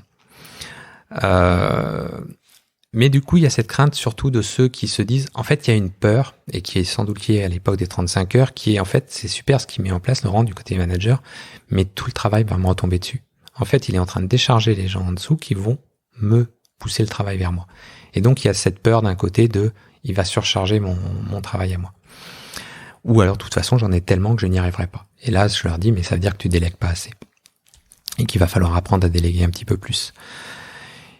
Et donc ça, c'est les craintes qui doivent représenter 10% des personnes au moment où on le met en place. Où il y a vraiment cette notion de ça marchera pas. Ou des services, des fois la compta, quand il y a des bilans ou des trucs, qui est toujours à fond, qui dit mais jamais chez nous ça passera. C'est pas possible, on a toujours trop de travail, on n'y arrivera jamais. Et il y a ces craintes. et on le met en place et donc ça se met à marcher. Et là, sur le coup, y a ceux qui vont rentrer dedans et il n'y a aucun problème. Et puis, il y a ceux qui vont avoir besoin de s'y habituer. C'est-à-dire qu'il y a, et là, il y a encore de nouveaux cas. J'ai un jour off. C'est génial. Mais qu'est-ce que je fous de mon jour off? J'en ai pas besoin. Oui, voilà. J'aimerais bien travailler. C'est finalement, au travail, j'ai mes copains, mais là, je m'emmerde, en fait. Donc ceux-là, il va falloir qu'ils trouvent un rythme. Alors, ils vont le trouver. Hein. Ils vont mettre 3 mois, 6 mois pour trouver, mais finalement, ils vont le trouver. Mais instantanément, c'est pas toujours simple. Il y a ceux... Alors, la notion de jour off, ça a cassé quelque chose aussi. Comme c'est pas le même jour pour tout le monde, il tourne dans la semaine. Un chef de projet en info, il y en a qui me disaient c'est impossible de gérer les projets, Laurent, ils sont jamais là. Il y a toujours un absent. Et donc, ils vont devoir recaler eux-mêmes leur planning avec les équipes, se mettre d'accord comment on fait par projet, pour s'arranger, pour que on arrive quand même à se voir à des moments. Donc ça se réorganise, ça prend un certain temps, mais ça va se réorganiser. Et puis, ils vont se trouver un jour où ils ne gèrent aucun projet pour eux avoir le temps de faire leur travail à eux. Mais ils y arrivent. Il y a les plannings qui finalement, pourquoi on recrute pas, par exemple, en relation client? Parce que finalement, ils se sont rendus compte que on est ouvert du lundi au samedi, mais on n'a pas autant d'appels par jour. Et en modulant les plannings des personnes vis-à-vis des jours d'ouverture, on arrive finalement à compenser les heures qui allaient manquer. Et on n'a pas besoin de recruter. En boutique, à partir de 4 personnes, pareil, on n'a pas besoin de recruter, mais on fait plus de polyvalence. Le technicien, il va passer un petit peu plus souvent devant. Et le vendeur, le technicien va le former pour savoir faire 2-3 trucs de temps en temps quand lui est pas là. Pas tout, il va pas devenir technicien du jour au lendemain, mais en tout cas, la polyvalence se met en place pour arriver à gérer. En dessous de 3, on sera forcé de recruter, mais là, on va compenser en ouvrant le lundi, qu'on n'ouvrait pas. Et en disant, il y a une personne de plus, le planning maintenant permet de gagner un jour d'ouverture. Donc, on va trouver des choses. Et puis, dans d'autres services, on va se retrouver à l'inverse. On devient tellement productif, finalement, qu'on n'a pas besoin de recruter. Ou pas besoin de remplacer un départ. Et c'est ce qui fait que, 1 an et demi après, on est moins nombreux que le jour où j'ai mis la mesure en place. Et ça, je l'avais pas du tout. J'ai tous les gens qui se disent mais Laurent est machiavélique, il avait prévu le truc. Donc là, tu as dû te faire déchirer sur LinkedIn, j'imagine. Non, parce que les gens, justement, ils ont du mal à concevoir qu'on peut prévoir qu'il y aurait moins de monde à la fin qu'au début. Ça, c'est pas concevable. Et en fait, alors oui, il y a une notion d'efficacité. Les gens, ils sont plus reposés, ils sont mieux. Parce que si on prend le problème maintenant de la base, c'est qu'avant, tout le travail qu'ils faisaient en 35 heures, ou en 5 jours, forfait jour, en débordant des jours, ils arrivent à le faire en 4. Ça marche. Donc, quand j'ai un économiste en face de moi, il me dit, écoutez, s'ils font plus de travail en moins de temps, vous les avez stressés. La charge mentale, tout ça, vous avez bien compris les problèmes de la société aujourd'hui, vous n'avez fait qu'empirer le problème. Je fais, venez les voir. C'est tout le contraire. En fait, la charge mentale, j'en ai 0. Le stress, j'en ai 0. Et à la fin de la semaine, ils ont même la pêche. Ils sont pas fatigués du tout. Ils pourraient venir le 5e jour. Ça perdrait tout. Mais en fait, dans l'état d'esprit, il n'y a pas de problème. Parce qu'en réalité, ce jour, c'est une vraie soupape de décompression. C'est une vraie soupape qui fait que quand le samedi arrive, on n'a rien à faire le samedi, donc on a un vrai week-end de 2 jours. Et quand on sort du week-end, on entame une semaine de 4 jours. Donc beaucoup plus courte. Et cet équilibre 3 jours, 4 jours, ça change tout dans la vie. Et aujourd'hui, j'ai des équipes qui sont heureuses. Et c'est là que je me suis surpris. En fait, je vous ai dit au début, tout ça, je l'ai fait pour le bien-être au travail. Et la semaine de 4 jours, j'ai fait plus que ça. J'ai pas changé le bien-être au travail, j'ai changé le bien-être dans la vie. Parce qu'en réalité, qu'est-ce que ça amène? Ça amène que j'ai plus de stress au travail. Donc comme j'ai plus de stress au travail, je ne ramène pas mon stress à la maison. La maison, j'ai le temps d'y être, j'ai le temps de tout faire. Donc je ne me stresse pas. Donc je ramène pas mon stress de la maison au travail. Et je ramène plus de stress ni d'un côté ni de l'autre. Donc j'ai équilibré le bien-être dans la vie puisque j'ai enlevé le stress qu'on a chez soi et j'ai enlevé le stress du travail. J'ai vraiment tout rééquilibré. Et du coup, j'ai des équipes qui se portent, mais c'est un truc de dingue, c'est super bien. Et tellement bien que dans mes fameuses réunions à questions-réponses, la question que j'ai eue cette année, c'était « Et l'année prochaine, Laurent, tu vas annoncer quoi ?» J'ai noté celle-ci. Quelle sera ta prochaine innovation managériale? Mais juste avant, est-ce que tu crois que ça aurait eu le même impact et les mêmes bénéfices si tu n'avais pas fait tout le travail que tu as fait avant, de libération, de travail sur la confiance? Tu vois, est-ce qu'une entreprise aujourd'hui extrêmement pyramidale, avec un management contrôlant qui passe d'un coup à la semaine de 4 jours, est-ce que tu crois qu'elle observe les mêmes effets que ce que toi tu observes? Si c'est hyper contrôlant, trop sous pression, je pense pas. Par contre, je pense que il faut pas le mélanger avec la notion de libérer. C'est qu'une question de confiance. Et la confiance, globalement, on l'a dans les entreprises. Et ça n'a pas besoin d'être la confiance ultime. C'est juste la notion de ce qui se passe un peu en ce moment partout avec le télétravail. C'est-à-dire que, en fait, la confiance qu'on a aujourd'hui avec le télétravail, c'est parce qu'on l'a vu. On a vu que ça marchait. La peur, elle était avant. Nous, on faisait déjà le télétravail. Donc le jour où c'est arrivé, c'était un non-événement, si ce n'est qu'il y a eu un peu plus de jours que ce qu'on pratiquait. Mais une fois qu'on l'a vu tourner, finalement, ça a marché du côté des équipes, du côté de la direction. Aujourd'hui, le problème, c'est qu'une question de confiance dans le système. C'est-à-dire, ce que craignent les gens, c'est de se dire, alors, ils vont à l'extrême, effectivement, de ce que j'ai. Moi, j'y suis parti en me disant ça va me coûter de l'argent. Finalement, ça n'a rien coûté. Et forcément, n'importe quel manager se dit mais si ça me coûte de l'argent, je vais peut-être pas le mettre en place. Et ils vont à l'extrême du fait de se dire moi, je suis passé aux 32 heures. Est-ce qu'ils vont me les rendre ces 3 heures pour de vrai? Mais en fait, ils ne les rendent pas. Ils le font pas exprès. C'est pas un calcul dans la tête des gens. Ça se passe tout seul. Ça se passe parce qu'on est plus efficient, parce qu'on est plus reposé. Et puis ça se passe parce que quelque part, il y a un autre effet. Alors, il y a des notions d'absentéisme qui baissent, il y a d'autres choses qui baissent, mais surtout, il y a un autre effet, c'est que ça oblige à travailler autrement. Ça fait moins de réunions, on est moins souvent là à se croiser. Ça fait l'obligation, quand on part, de préparer le travail du 5e jour pour la personne qui sera là en remplacement.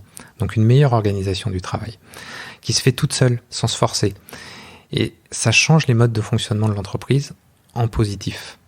Et en plus, ça apporte du bien-être qui fait que ça se passe très naturellement. Donc, en réalité, je pense que ça s'applique dans beaucoup d'entreprises et qu'on n'a pas besoin d'être dans l'entreprise que j'avais avant. Et c'est un peu le piège d'ailleurs aujourd'hui de ce que j'ai fait avant. Quand je dis aujourd'hui, regardez, les 4 jours ça marche, c'est que oui, mais toi, ton entreprise, elle était prête. Oui, mais je pense qu'on peut dissocier les deux. C'est pas indispensable d'avoir l'entreprise parfaite avant pour arriver à là. Ça fait du bien. On était, pour dire que l'entreprise se portait bien avant, on avait fait Great Place to Work, on avait eu 82% des salariés qui recommandaient l'entreprise, qui trouvaient l'entreprise très sympa et autres. On l'a fait après, on est monté à 89% d'un coup. Donc oui, ça a permis à une entreprise qui se portait bien d'aller encore mieux. Mais sur la notion des 4 jours, si vraiment la direction est capable de faire confiance aux équipes et donc, si elle en est capable, les équipes doivent le savoir un minimum, qu'il y a cette notion de capacité à le faire, je pense qu'automatiquement, il y aura 80% des effets bénéfiques. Si on est dans une entreprise où, par contre, il y a de la tension, la direction ne donne jamais rien et qu'elle ne fait ça que pour plus recruter, qu'elle n'en prend que le côté je vais attirer des gens parce qu'on est aux 4 jours, je vais attirer et qu'elle voit que le côté purement fonctionnel du truc, pas sûr que ça marche. Mais globalement, la majorité des boîtes, les gens, même s'ils ne font pas toujours bien, cherchent le bien-être quand même des équipes, et je pense que ça marcherait dans beaucoup de boîtes. Ouais, tu dis ici la confiance, il y a aussi un élément qui me semble important, mais qui est le prérequis de toutes les entreprises. Il faut aussi qu'elles soient rentables. Tu peux te le permettre parce que tu gagnes de l'argent. Je peux me permettre de sauter, de faire le pas. Et je l'ai fait parce que je gagnais de l'argent. Et effectivement, et d'ailleurs, je vais être très transparent, le jour où je l'ai fait, je me suis dit, bon, et si un jour la boîte se porte mal? Et je me suis dit, franchement, avec ce que tu auras donné, si tu leur dis pendant 6 mois on doit revenir à 5 jours de travail, la question se posera même pas. Je suis sûr qu'ils le feront. Maintenant que j'y suis, je sais que ce serait une connerie de revenir à 5 jours de travail. Parce qu'en fait, je suis plus efficace à 4 qu'à 5. Mais ça, je le savais pas. Et donc, la connerie que je ferais, que je pourrais faire, serait de revenir à 5 jours. Mais non, ce serait absurde, parce qu'en réalité, ils sont beaucoup plus efficaces à 4. Ouais. Alors, si on le faisait dans le mode de se dire, cette efficacité, on la projette sur 5, pendant 1 mois, peut-être. Ouais. Mais ce serait une bêtise de vouloir revenir à 5. Mais ce que tu dis, c'est que ta rentabilité n'est pas dépendante du nombre de jours travaillés. C'est ça, la surprise à la fin. C'est qu'en réalité, c'est vraiment plus efficace. Aujourd'hui, on reçoit des CV en pagaille. la croissance est toujours là, on continue à grandir et on recrute pas. Et pourquoi on recrute pas? Parce que les gens sont plus efficaces qu'avant. L'organisation de la société marche mieux. Ma rentabilité humaine, elle augmente. D'ailleurs, quand on entend certains politiques parler de recrutement lié au passage aux 4 jours, je dis attendez, attention, ça marche pas. Alors ça marchera si on met tout le monde, mais pour une autre raison. Ça marchera parce qu'en fait, si 50-70% des gens travaillent 4 jours, le 5e jour, va falloir les occuper, tous ces gens-là. Donc par le loisir, par le service, par des week-ends de 3 jours plus nombreux, donc plus de touristes, il y aura plein de raisons de créer de l'emploi. Mais en tant que tel, sur le fait de travailler 4 jours, on travaille mieux. Donc non, ça créera pas d'emploi instantané. Mais ça reste promouvoir l'emploi. Et pourquoi aujourd'hui je me bats autant sur cette semaine de 4 jours, au-delà du fait que franchement j'ai des gens en face de moi, mais ils respirent le bonheur. C'est un truc, je peux pas l'exprimer. Si j'ai posté un truc sur LinkedIn il y a pas longtemps pour dire où on voit ma responsable CGT qui a été interviewée par Le Parisien, et quand ils lui disent alors le bilan, et elle répond on est bien. Non, on est très bien. Et je dis je souhaite à tous les patrons d'avoir leur responsable CGT qui dit aux journalistes ça. Et ça, chez nous, c'est partout. Ça existe vraiment partout. Ça existe tellement qu'en fait, si je me bats pour que ça se propage, c'est que ça fasse du bien dans les autres entreprises, mais pas que ça. Parce que je suis convaincu que ce bien-être que j'ai amené dans les équipes, plus on le multipliera, plus il va se répercuter sur la société. Mais là, je parle pas des sociétés en tant que telles, mais de la société. Aujourd'hui, on vit dans un monde qui est stressé. On vit dans un monde qui a complètement changé. À un moment d'ailleurs, parce que j'ai analysé ce fameux temps de travail, qu'on m'aurait parlé à une époque des 32 heures et de 4 jours, j'aurais dit jamais. Mais là, je me suis dit, ok, ça marche, mais pourquoi? Sachant que nos arrière-grands-parents ou arrière-arrière-grands-parents, eux, ils travaillaient 6 jours sur 7, ils faisaient pas grève et ils avaient pas l'air malheureux pour autant. Alors, qu'est-ce qui a changé dans tout ça? Et en fait, il y a des choses, et une chose qui a changé, qui crée tout stress actuel, c'est que si on se projette à cette époque-là, un projet par an, c'était le grand maximum. Le projet, c'était 10 ans même. Là, on réfléchissait pas à 25 choses à la fois. Ouais. Le rythme de vie, le rythme à lequel on faisait travailler le cerveau humain était bien. Et tout à l'heure, je vous parlais du livre là, que j'ai vu chez vous, Le Monde sans fin. Et ça m'a fait penser à ça. En fait, on explique dans ce livre que la machine a aidé l'homme à aller plus loin. Plus vite, à faire plus de choses, à creuser des trous plus rapidement, à construire des immeubles plus rapidement, etc. Mais que c'est la machine, que c'est le pétrole qui a permis tout ça, justement. Parce qu'il amène une énergie que nous ne sommes pas capables de déployer. Et en réalité, on ne se rend pas compte qu'on a fait strictement la même chose avec la gestion de projet. Sauf que c'est toujours nous qui gérons les projets. Et on n'en est pas capable de gérer tout ça à la fois. On n'a pas été fait pour ça. Ce jour dans la semaine, en fait, il rajoute la pause que certains voient comme un jour de moins pour travailler, on travaille encore moins, mais en fait, c'est pas qu'on travaille encore moins, c'est que on a tellement de choses à gérer aujourd'hui dans notre nouvelle époque, que si on prend pas le temps d'allonger les temps de pause, on se brûle.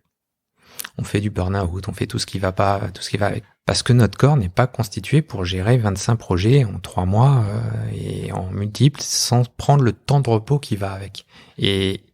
Et donc on n'est pas en train, cette mesure en fait, elle n'est pas dans le sens de dire il faut travailler moins, elle est dans le sens de dire il faut prendre des pauses, c'est important. Et c'est pour ça qu'aujourd'hui, il y a tout ce stress, toute cette charge mentale, tout ce droit à la déconnexion qu'on cherche à avoir, parce qu'en fait on se rend compte que finalement, c'est quoi la semaine aujourd'hui? C'est ces fameux 5 jours où on se lève le matin pour aller bosser, en gérant éventuellement les enfants qu'on doit poser avant ou autre, jusqu'au moment où on sort le soir, on en sort de table. Et pourquoi je vais jusqu'au moment où on sort de table? Parce qu'il a fallu faire les courses entre-temps, il a fallu tout gérer, et on n'a pas pris 2 minutes de plaisir dans tout ce temps-là, 5 jours par semaine. Et quand est-ce qu'on déconnecte? Et c'est pas une question de temps de travail, c'est pas 35, 32, 39 qui change ça des 5 jours. Ça va décaler le curseur de la fin du dîner un chouille après, parce qu'il y a des temps intemporels au milieu de tout ça. Non, c'est vraiment, on doit couper des jours dans la semaine pour arriver à vraiment avoir le temps de faire les choses et à avoir un vrai week-end. Et d'ailleurs, cette notion de week-end, ça m'a fait penser à quelque chose qu'on entend chez nous et où je fais la grande différence pour moi entre les boîtes où on travaille 5 jours et les boîtes où on travaille 4 jours. Dans une boîte où on travaille 5 jours, on dit vivement les vacances, que je fasse un break, que je déconnecte, que je puisse enfin couper de cette période de travail, de stress. Dans une boîte où on travaille 4 jours, c'est vivement le week-end. Parce que le week-end, je vais vraiment déconnecter. Et les vacances, ce sera un moment où on profite, c'est pas un moment où on déconnecte. C'est ça qui t'a amené, c'est cette innovation, la managériale dont on vient de parler, qui t'a amené à passer sur M6? C'est ça qui m'a amené à passer sur M6. Et très concrètement, c'est ça. Parce qu'en fait, Patron Incognito, pour l'histoire, ils étaient venus il y a 3 ans. Et j'avais dit non. Ils sont revenus il y a 1 an donc. Et j'ai dit non. Et là, il y a la com qui est parce que j'avais pas envie de passer à la télé en fait. J'ai pas envie d'être une personne publique, ça me va bien d'être caché quelque part. Ou en mode j'explique ça, mais voilà, je suis pas trop public. Et en fait, la com est venue vers moi en me disant oui, mais Laurent, ce que tu mets en place, si tu veux vraiment le mettre en avant, à un moment, il n'y a pas le choix. Là, on te donne une vitrine qui est incroyable, donc ce serait pas normal de pas y aller. J'ai fait bon, ok, j'y vais, je prends sur moi. Et donc j'y suis allé. Alors après l'avoir fait, je dois dire que j'aurais regretté de ne pas l'avoir fait, parce que c'était une vraie belle expérience. Alors c'est pas truqué, je le dis, et c'est même tellement pas truqué que c'est bien, parce qu'en fait on se retrouve face à ces équipes. Alors 3 personnes qui ne savent pas qu'ils ont le patron en face. Alors on peut voir le côté piège, le côté malsain, on va parler à ces équipes, on va découvrir c'est truc. Peut-être juste pour ceux qui connaissent pas, tu peux nous redire le principe. Oui, le principe de Patron Incognito, c'est que je vais être émergé dans l'entreprise et je vais suivre un équipier toute la journée de façon grimée, donc il ne saura pas que c'est moi. Dans certains cas, il peut être reconnu le patron, mais dans mon cas, aucun des 3 vont me reconnaître. Et donc quelque part, je vais me retrouver avec une personne toute la journée qui va me présenter son travail, qui va m'expliquer comment la société tourne. Je vais voir la société tourner autour sans que la personne sache qu'elle est en train de parler à son patron. Le truc qui n'arrive jamais. Et qui arrive tellement jamais que c'est génial quand on y est, parce que l'idée de l'émission, c'est de dire ça va permettre au patron de rentrer dans l'entreprise et de voir ce qui ne fonctionne pas.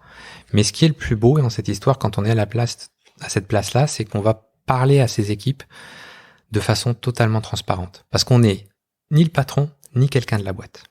Donc, ils vont raconter leur histoire, raconter leur vie dans la boîte à quelqu'un comme s'ils étaient à l'extérieur de façon la plus naturelle. S'ils ont des choses qui sont mauvaises à dire, ils vont les dire. S'ils ont des choses qui sont bonnes à dire, ils vont les dire. Surtout que les passages, là c'est le piège un peu pour eux, c'est que les passages où on déjeune sont censés être hors caméra. Bon, on voit qu'il y a les caméras qui sont pointées partout, mais... Donc on peut s'en douter, et ils s'en doutent un petit peu. Mais en tout cas, ils sont totalement sincères à ce moment-là. Et ça, c'est quelque chose qu'on peut jamais vivre avec personne dans la boîte. Parce qu'il y a libéré tout ce qu'on veut autre. Quand on est en haut de l'organigramme, il y en a qu'un qui est en haut de l'organigramme. On n'a jamais accès aux personnes de cette façon-là. Quelles que soient les personnes qu'on a autour de nous, même nos managers les plus proches se disent toujours, quelque part dans leur tête, je parle au patron. Et là, à ce moment-là, ça n'existe pas.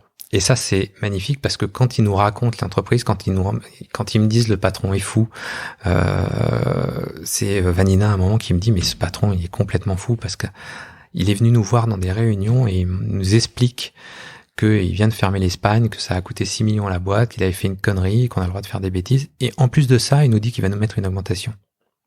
Je dis mais il va pas bien. Si tu veux. Si je dis l'augmentation, c'est qu'il en a les moyens aussi, t'inquiète pas. Mais tout ça, ça se passe dans la tête. Et c'est amusant de voir ça, de voir. C'est Alex à un moment, et alors lui m'a fait sourire et à ce moment-là, on sait qu'on n'est pas reconnu parce qu'on arrive, on va déjeuner, et là il me dit attends 2 secondes, je reviens, je vais chercher un fat boy. T'en veux un? Je dis non, c'est bon, je vais m'asseoir sur le banc, il y a pas de souci. Il ramène un fat boy, et là il se jette dedans, il se vautre, il me fait on n'est pas bien comme ça. Et ça, c'est des moments qu'on peut pas vivre. Si le patron était dans la pièce au moment où il fait ça, jamais il sort le fat boy, jamais il se jette dessus. Et c'est ça qui est sympa, c'est que d'un coup, on voit sa boîte vivre pour de vrai. Et ça, c'était génial. Toute cette partie-là était géniale. Donc vraiment, j'ai pas regretté pour ça d'avoir fait l'émission. Et les gens, en fait, à la fin, ne se sentent pas du tout piégés parce que la relation, au global, elle se passe bien. Au contraire, à la fin, ils sont même plus proches de moi parce que quand ils apprennent que c'est le patron et qu'ils l'ont vu humain quelque part, enfin normal, à côté d'eux, la barrière qu'il pouvait y avoir malgré tout ce qu'il y a, elle saute finalement en réalité. Parce que d'un coup, ils disent, je lui ai parlé toute la journée, je peux continuer à lui parler. Il y en a même un, c'est Joris, qui fait 2-3 belles dans l'émission. Mais à la fin, surtout, je lui annonce qui je suis, on sort pour aller parler ensemble des 2-3 problèmes. On était dans un amphi, on sort de l'amphi pour aller parler des 2-3 problèmes que j'avais pu observer et qu'il allait falloir corriger. Et il est en train de marcher derrière moi et il me fait petit chenapan. Bon, depuis, mes enfants me disent, papa, tu n'es qu'un petit chenapan. Mais pour dire ils sont pas du tout mal à l'aise dans le truc à la fin et ça se passe vraiment très bien avec eux et ça crée même un contact un peu différent. Fort de tout ça et de tout ce que tu as vu, quelles sont les prochaines innovations que tu as en tête? Qu'est-ce que tu as envie de faire? Alors justement, moi j'en ai plein d'idées, mais je les dirai pas là parce que je les garderai pour les équipes. Mais surtout, je les mettrai pas en place tout de suite.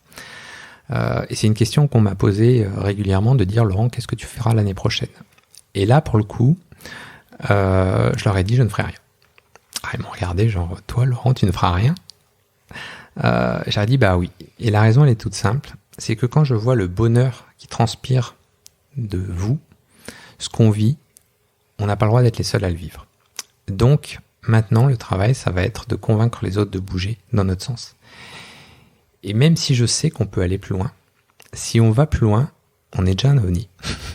On va devenir une comète, c'est-à-dire qu'on va passer et que personne ne va vouloir raccrocher. Et donc, je n'ai pas le droit d'aller plus loin. Je n'ai pas le droit d'en faire plus, même si on peut le faire, parce que maintenant, ce qui est important, c'est que des gens nous raccrochent. Des gens croient en tout ça, voient ce que ça change, imaginent, et soient eux-mêmes demain ceux qui en parleront à ma place. Et tant qu'il n'y a pas ça, tant qu'il n'y a pas un relais, si on fait un pas de plus, on va vraiment être la boîte qui change tout, mais parce qu'elle est particulière. Et donc, il faut d'abord que les autres bougent avant que nous, on montre peut-être qu'on peut aller encore plus loin. Je suis convaincu qu'on peut faire beaucoup de choses encore. Mais on n'a pas le droit de les faire parce que sinon, on raccrochera personne au wagon. Tu organises des espèces de learning expedition chez vous pour montrer des visites d'entreprise? Est-ce que si un dirigeant nous écoute et qui se dit mais moi j'ai envie d'aller au contact et est-ce qu'on peut venir te voir une journée avec tes équipes, comprendre comment vous fonctionnez, etc., pour donner envie? Alors, il faut venir me voir, mais pas spécialement moi d'ailleurs, parce que moi, il suffit de lire tout ce que j'ai écrit, mais en gros, ce qu'il faudrait, c'est venir voir les équipes. Parce que globalement, ce que je dis, c'est quand on vient dans la boîte, on va voir une boîte qui fonctionne normalement. Si on regarde la boîte, si on se balade dans les bureaux, globalement, tout est normal. Oui, c'est même normal. Ça travaille 4 jours. Il y a même pas mal d'absents avec le télétravail maintenant. Mais la boîte est normale. Si on ne va pas parler aux équipes, on ne verra rien.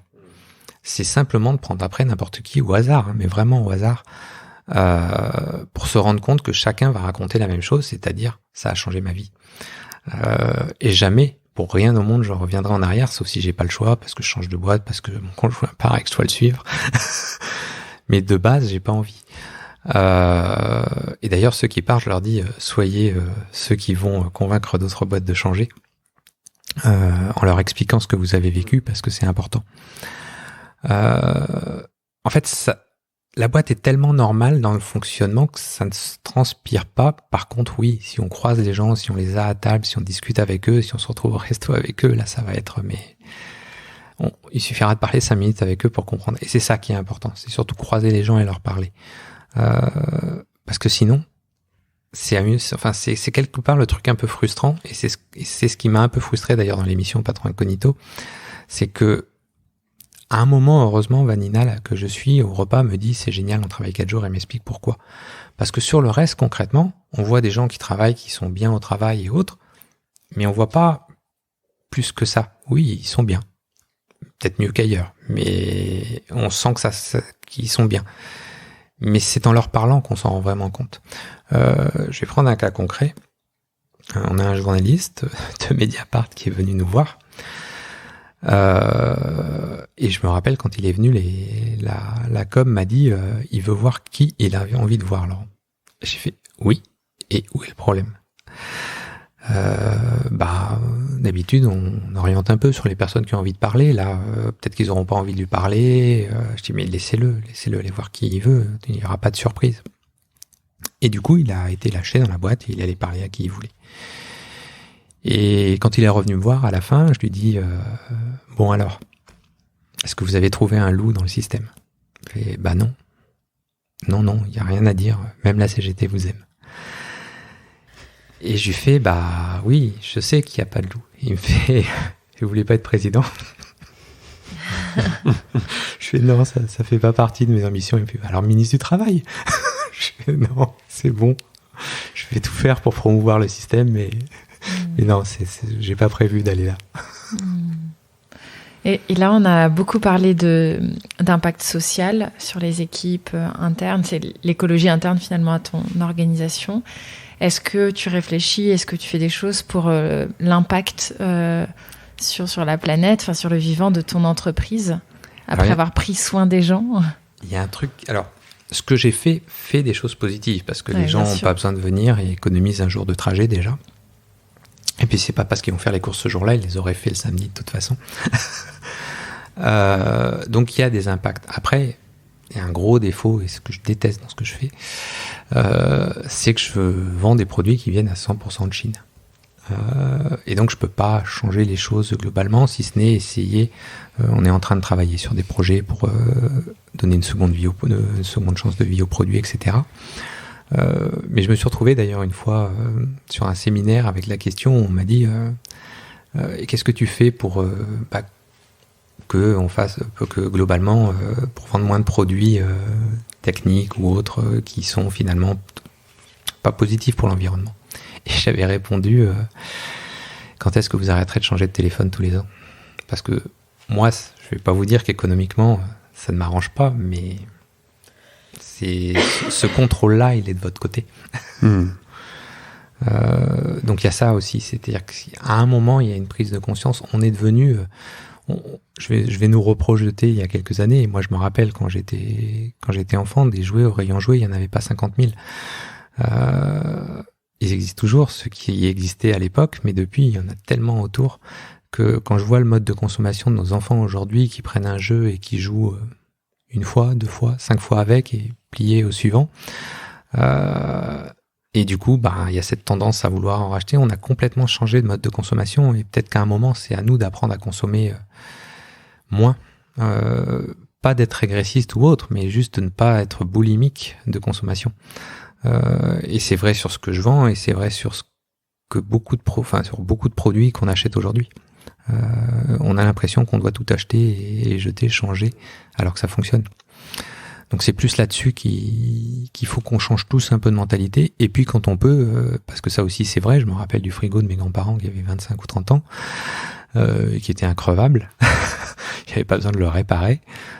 Changer aussi les produits pour qu'ils soient plus durables, ça c'est clair qu'il faut qu'on avance dans ce sens-là. Et même, quand je dis le frigo, il était increvable. Il n'y avait pas besoin de le réparer. On n'était même pas dans un monde où on cherchait à ce que ce soit réparable. Ça tenait.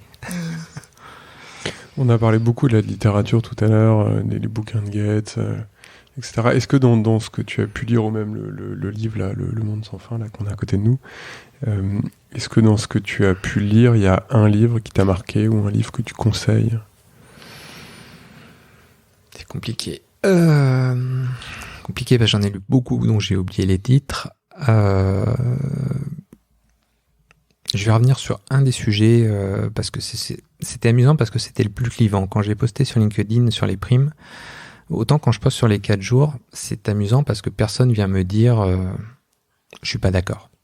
À la limite, je sais qu'il y en a qui sont pas d'accord, mais ils vont le faire sur les articles de journaux en bas, mais ils vont pas frontalement me dire je suis pas d'accord. Quand j'ai posté sur les primes, là, j'ai vraiment eu du monde qui est venu me dire oui, enfin là, Laurent, par contre, sans prime, t'y arriveras. Enfin, peut-être que chez toi ça marche parce que ils vendent pas comme chez nous, parce que il y a ça. Enfin, il y avait 25 raisons, donc c'est complètement inapplicable chez nous et ton cas est très particulier. Et alors, le livre que j'ai lu là-dessus, qui a tout changé dans ma tête, c'était Daniel Pink, Ce qui nous motive vraiment, qui explique qu'en gros la prime ça n'est que de la cocaïne, et qu'en fait c'est un piège et que une fois qu'on est rentré dedans, finalement on devient en réalité moins performant que quand on n'en a jamais pris. Et ce livre-là, ça vaut le coup de le lire parce c'est ce qui a tout fait basculer. J'ai fermé le livre en disant c'est terminé les primes. Et je pense qu'il est important. Après, il y en a plein des livres. Mais en fait, c'est amusant parce qu'avant, ce mois de décembre où j'ai lu le livre d'Alexandre Gérard, je devais lire 2 livres par an. Maintenant, je dois en lire 30, 40, 50, je sais même plus à force. Et je rebondis de livre en livre, mais alors sur des sujets qui ont lieu à tout ce qu'on vient de se dire, ou des fois rien du tout. J'apprends des tas de choses sur plein de choses. Je sais la vie des abeilles, des fourmis, En intelligence collective. Exactement. Ouais. Tu me parles d'intelligence collective, je vais juste rajouter un truc. Parce que quand on parle d'entreprise libérée et autres, on parle beaucoup d'intelligence collective. Et il y a un défaut. Il y a une phrase que je déteste, qui est une phrase qu'on entend partout. C'est « seul on va plus vite, à plusieurs on va plus loin », qui est totalement vrai, mais dont il faut aussi garder les deux côtés. Ne pas garder que la fin. Parce qu'il ne faut pas oublier que seul on va plus vite et qu'on n'a pas besoin d'être 15 pour tous les projets. Parce que souvent, cette phrase aujourd'hui, elle est utilisée pour dire c'est de l'intelligence collective, on va aller plus loin. Oui, mais il y a des moments où on a besoin d'aller vite, et une petite équipe ira beaucoup plus vite qu'une grosse équipe qui passe trop de temps à réfléchir. Et il y a une deuxième chose dans l'intelligence collective que je me suis rendu compte, il y a un piège. On parle tellement de l'intelligence collective comme quelque chose de génial qui permet de tout faire, que les gens, quand ils sont un groupe de 10, pensent qu'ils peuvent tout faire. Or, quand il n'y a pas la compétence dans le groupe, eh ben en fait, on ne sait pas forcément faire. Et maintenant, je prends toujours un exemple très concret. J'adore la cuisine, donc je prends celui-là pas par hasard. Si je mets dans une pièce 10 personnes avec les ingrédients d'un baba au rhum, au milieu, sans accès Internet, je n'ai aucune chance de voir sortir de la pièce un baba au rhum. Oui, à moins d'avoir un cuisinier dans le lot. Si je rajoute un cuisinier dans le lot, j'aurai 10 personnes qui vont faire un baba au rhum. Et en intelligence collective, si on n'a pas la personne qui a la compétence, ça ne sert à rien sur certains sujets de tenter d'avancer. Et ça, c'est un vrai piège. Et je l'ai vu plus d'une fois dans l'entreprise, des groupes tenter de tout faire et de se planter parce qu'ils n'ont pas pris la compétence qui existe dans la boîte, mais qui ne l'ont pas amenée parce que on est 10, on va savoir faire. Oui, mais alors vous allez perdre un temps fou parce qu'il a fallu des années pour inventer le baba au rhum et trouver la bonne recette. Et ça, c'est capital. Et c'est vraiment un point qui est important parce que c'est un piège courant qui est le raccourci très souvent de ce qu'on apprend tous les jours. Avec une baguette magique, tu changes quoi ? Avec une baguette magique, je passe 50% des boîtes aux 4 jours. Pas 100% parce que je suis pas sûr que ça marche partout. Et donc, que je laisse le temps à ceux dont je suis pas sûr de voir. Mais j'en change la moitié.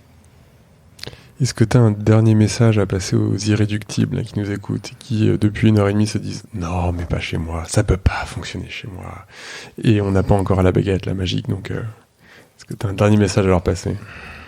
Alors, quand je l'ai mis en place, je pensais pas que ça marcherait aussi bien et j'ai compris après. Aujourd'hui, franchement et très honnêtement, j'ai l'impression d'être passé dans un monde parallèle et d'être tout seul dans mon monde à dire aux gens venez voir, c'est mieux. J'ai découvert l'Amérique, ou je sais pas, et alors je vais pas tuer les Incas, donc on va pas prendre ce cas-là, mais en gros, j'ai découvert un nouvel endroit où j'ai réussi à réétablir tous les équilibres qu'on a perdus aujourd'hui. Chez moi, il n'y a pas de stress, il n'y a pas de problème de recrutement, il n'y a pas de turnover, il n'y a pas d'absentéisme. Tout marche. Et tout marche essentiellement parce qu'on est passé aux 4 jours et qu'on a rééquilibré le temps de travail et le temps personnel. On a créer le bien-être dans la vie. Et quand on parle de QVT, de qualité de vie au travail et autres, non, je suis allé plus loin, mais je l'ai pas fait exprès. Je suis tombé dedans et je me suis rendu compte que j'ai inventé le 3M, le post-it de 3M. Je l'ai pas fait exprès de faire ça, mais je me suis rendu compte que j'ai rééquilibré la vie des gens. Et ça vaut vraiment le coup de se poser la question, de pas rester bloqué, de chercher, de venir lire tout ce que j'ai pu écrire sur LinkedIn sur le sujet pour s'en imprégner éventuellement. Mais je le défends pas parce que j'ai envie de le défendre. Je le défends parce que ce que je vis, c'est vraiment injuste. J'ai découvert un truc et je peux pas le garder pour moi. J'ai pas le droit. J'ai jamais communiqué. Je suis jamais sorti de la boîte avant et même j'ai évité de le faire. J'aimais pas ça. Mais là, je tiens à un truc où j'ai pas le droit. C'est juste ça. Donc, si je le fais, si je prends sur moi, bougez en face, parce que sinon, je le fais pour rien. Mais je me mets en... Alors, je suis plus à l'aise aujourd'hui qu'il y a quelques années quand je me sortais de ma coquille pour aller parler aux autres. Parce que j'ai pris l'habitude. Mais globalement, je fais pas tout ça juste pour convaincre, juste pour qu'on dise oui, ok, c'est lui qui était à l'origine. Non, je m'en fous de tout ça. Il y a un vrai truc. Et il y a un vrai truc qui, si vous bougez, va changer notre société. Et ça vaut le coup. C'est parce que si on change et qu'on retrouve cet état d'esprit d'avant, si on enlève ce stress qu'on a tous, c'est plus LDLC ou votre boîte qui ira mieux. C'est la France qui va éclater tout le monde. Merci beaucoup, Laurent. Merci. Merci pour ce partage sincère, cette authenticité. Ça s'entend. Oser la confiance. Faire confiance, tisser des liens de confiance. Voilà. On aura retenu beaucoup de choses. C'est une histoire de colibri hyper inspirante. C'est l'initiative, enfin le départ de tout ça, c'est la phrase de Zobrist, l'homme est bon. Et clairement, l'homme est bon, il est juste parfois pas à la bonne place. Merci Laurent, à bientôt. Merci. Merci beaucoup. C'est fini pour aujourd'hui. Nous espérons que cet épisode vous a inspiré. Retrouvez toutes les infos et les épisodes sur notre site tippingpoint.fr, tipping-point.fr. Si vous avez aimé, n'hésitez pas à partager l'épisode le plus largement autour de vous et à mettre 5 belles étoiles pour nous aider à nous faire connaître. À bientôt.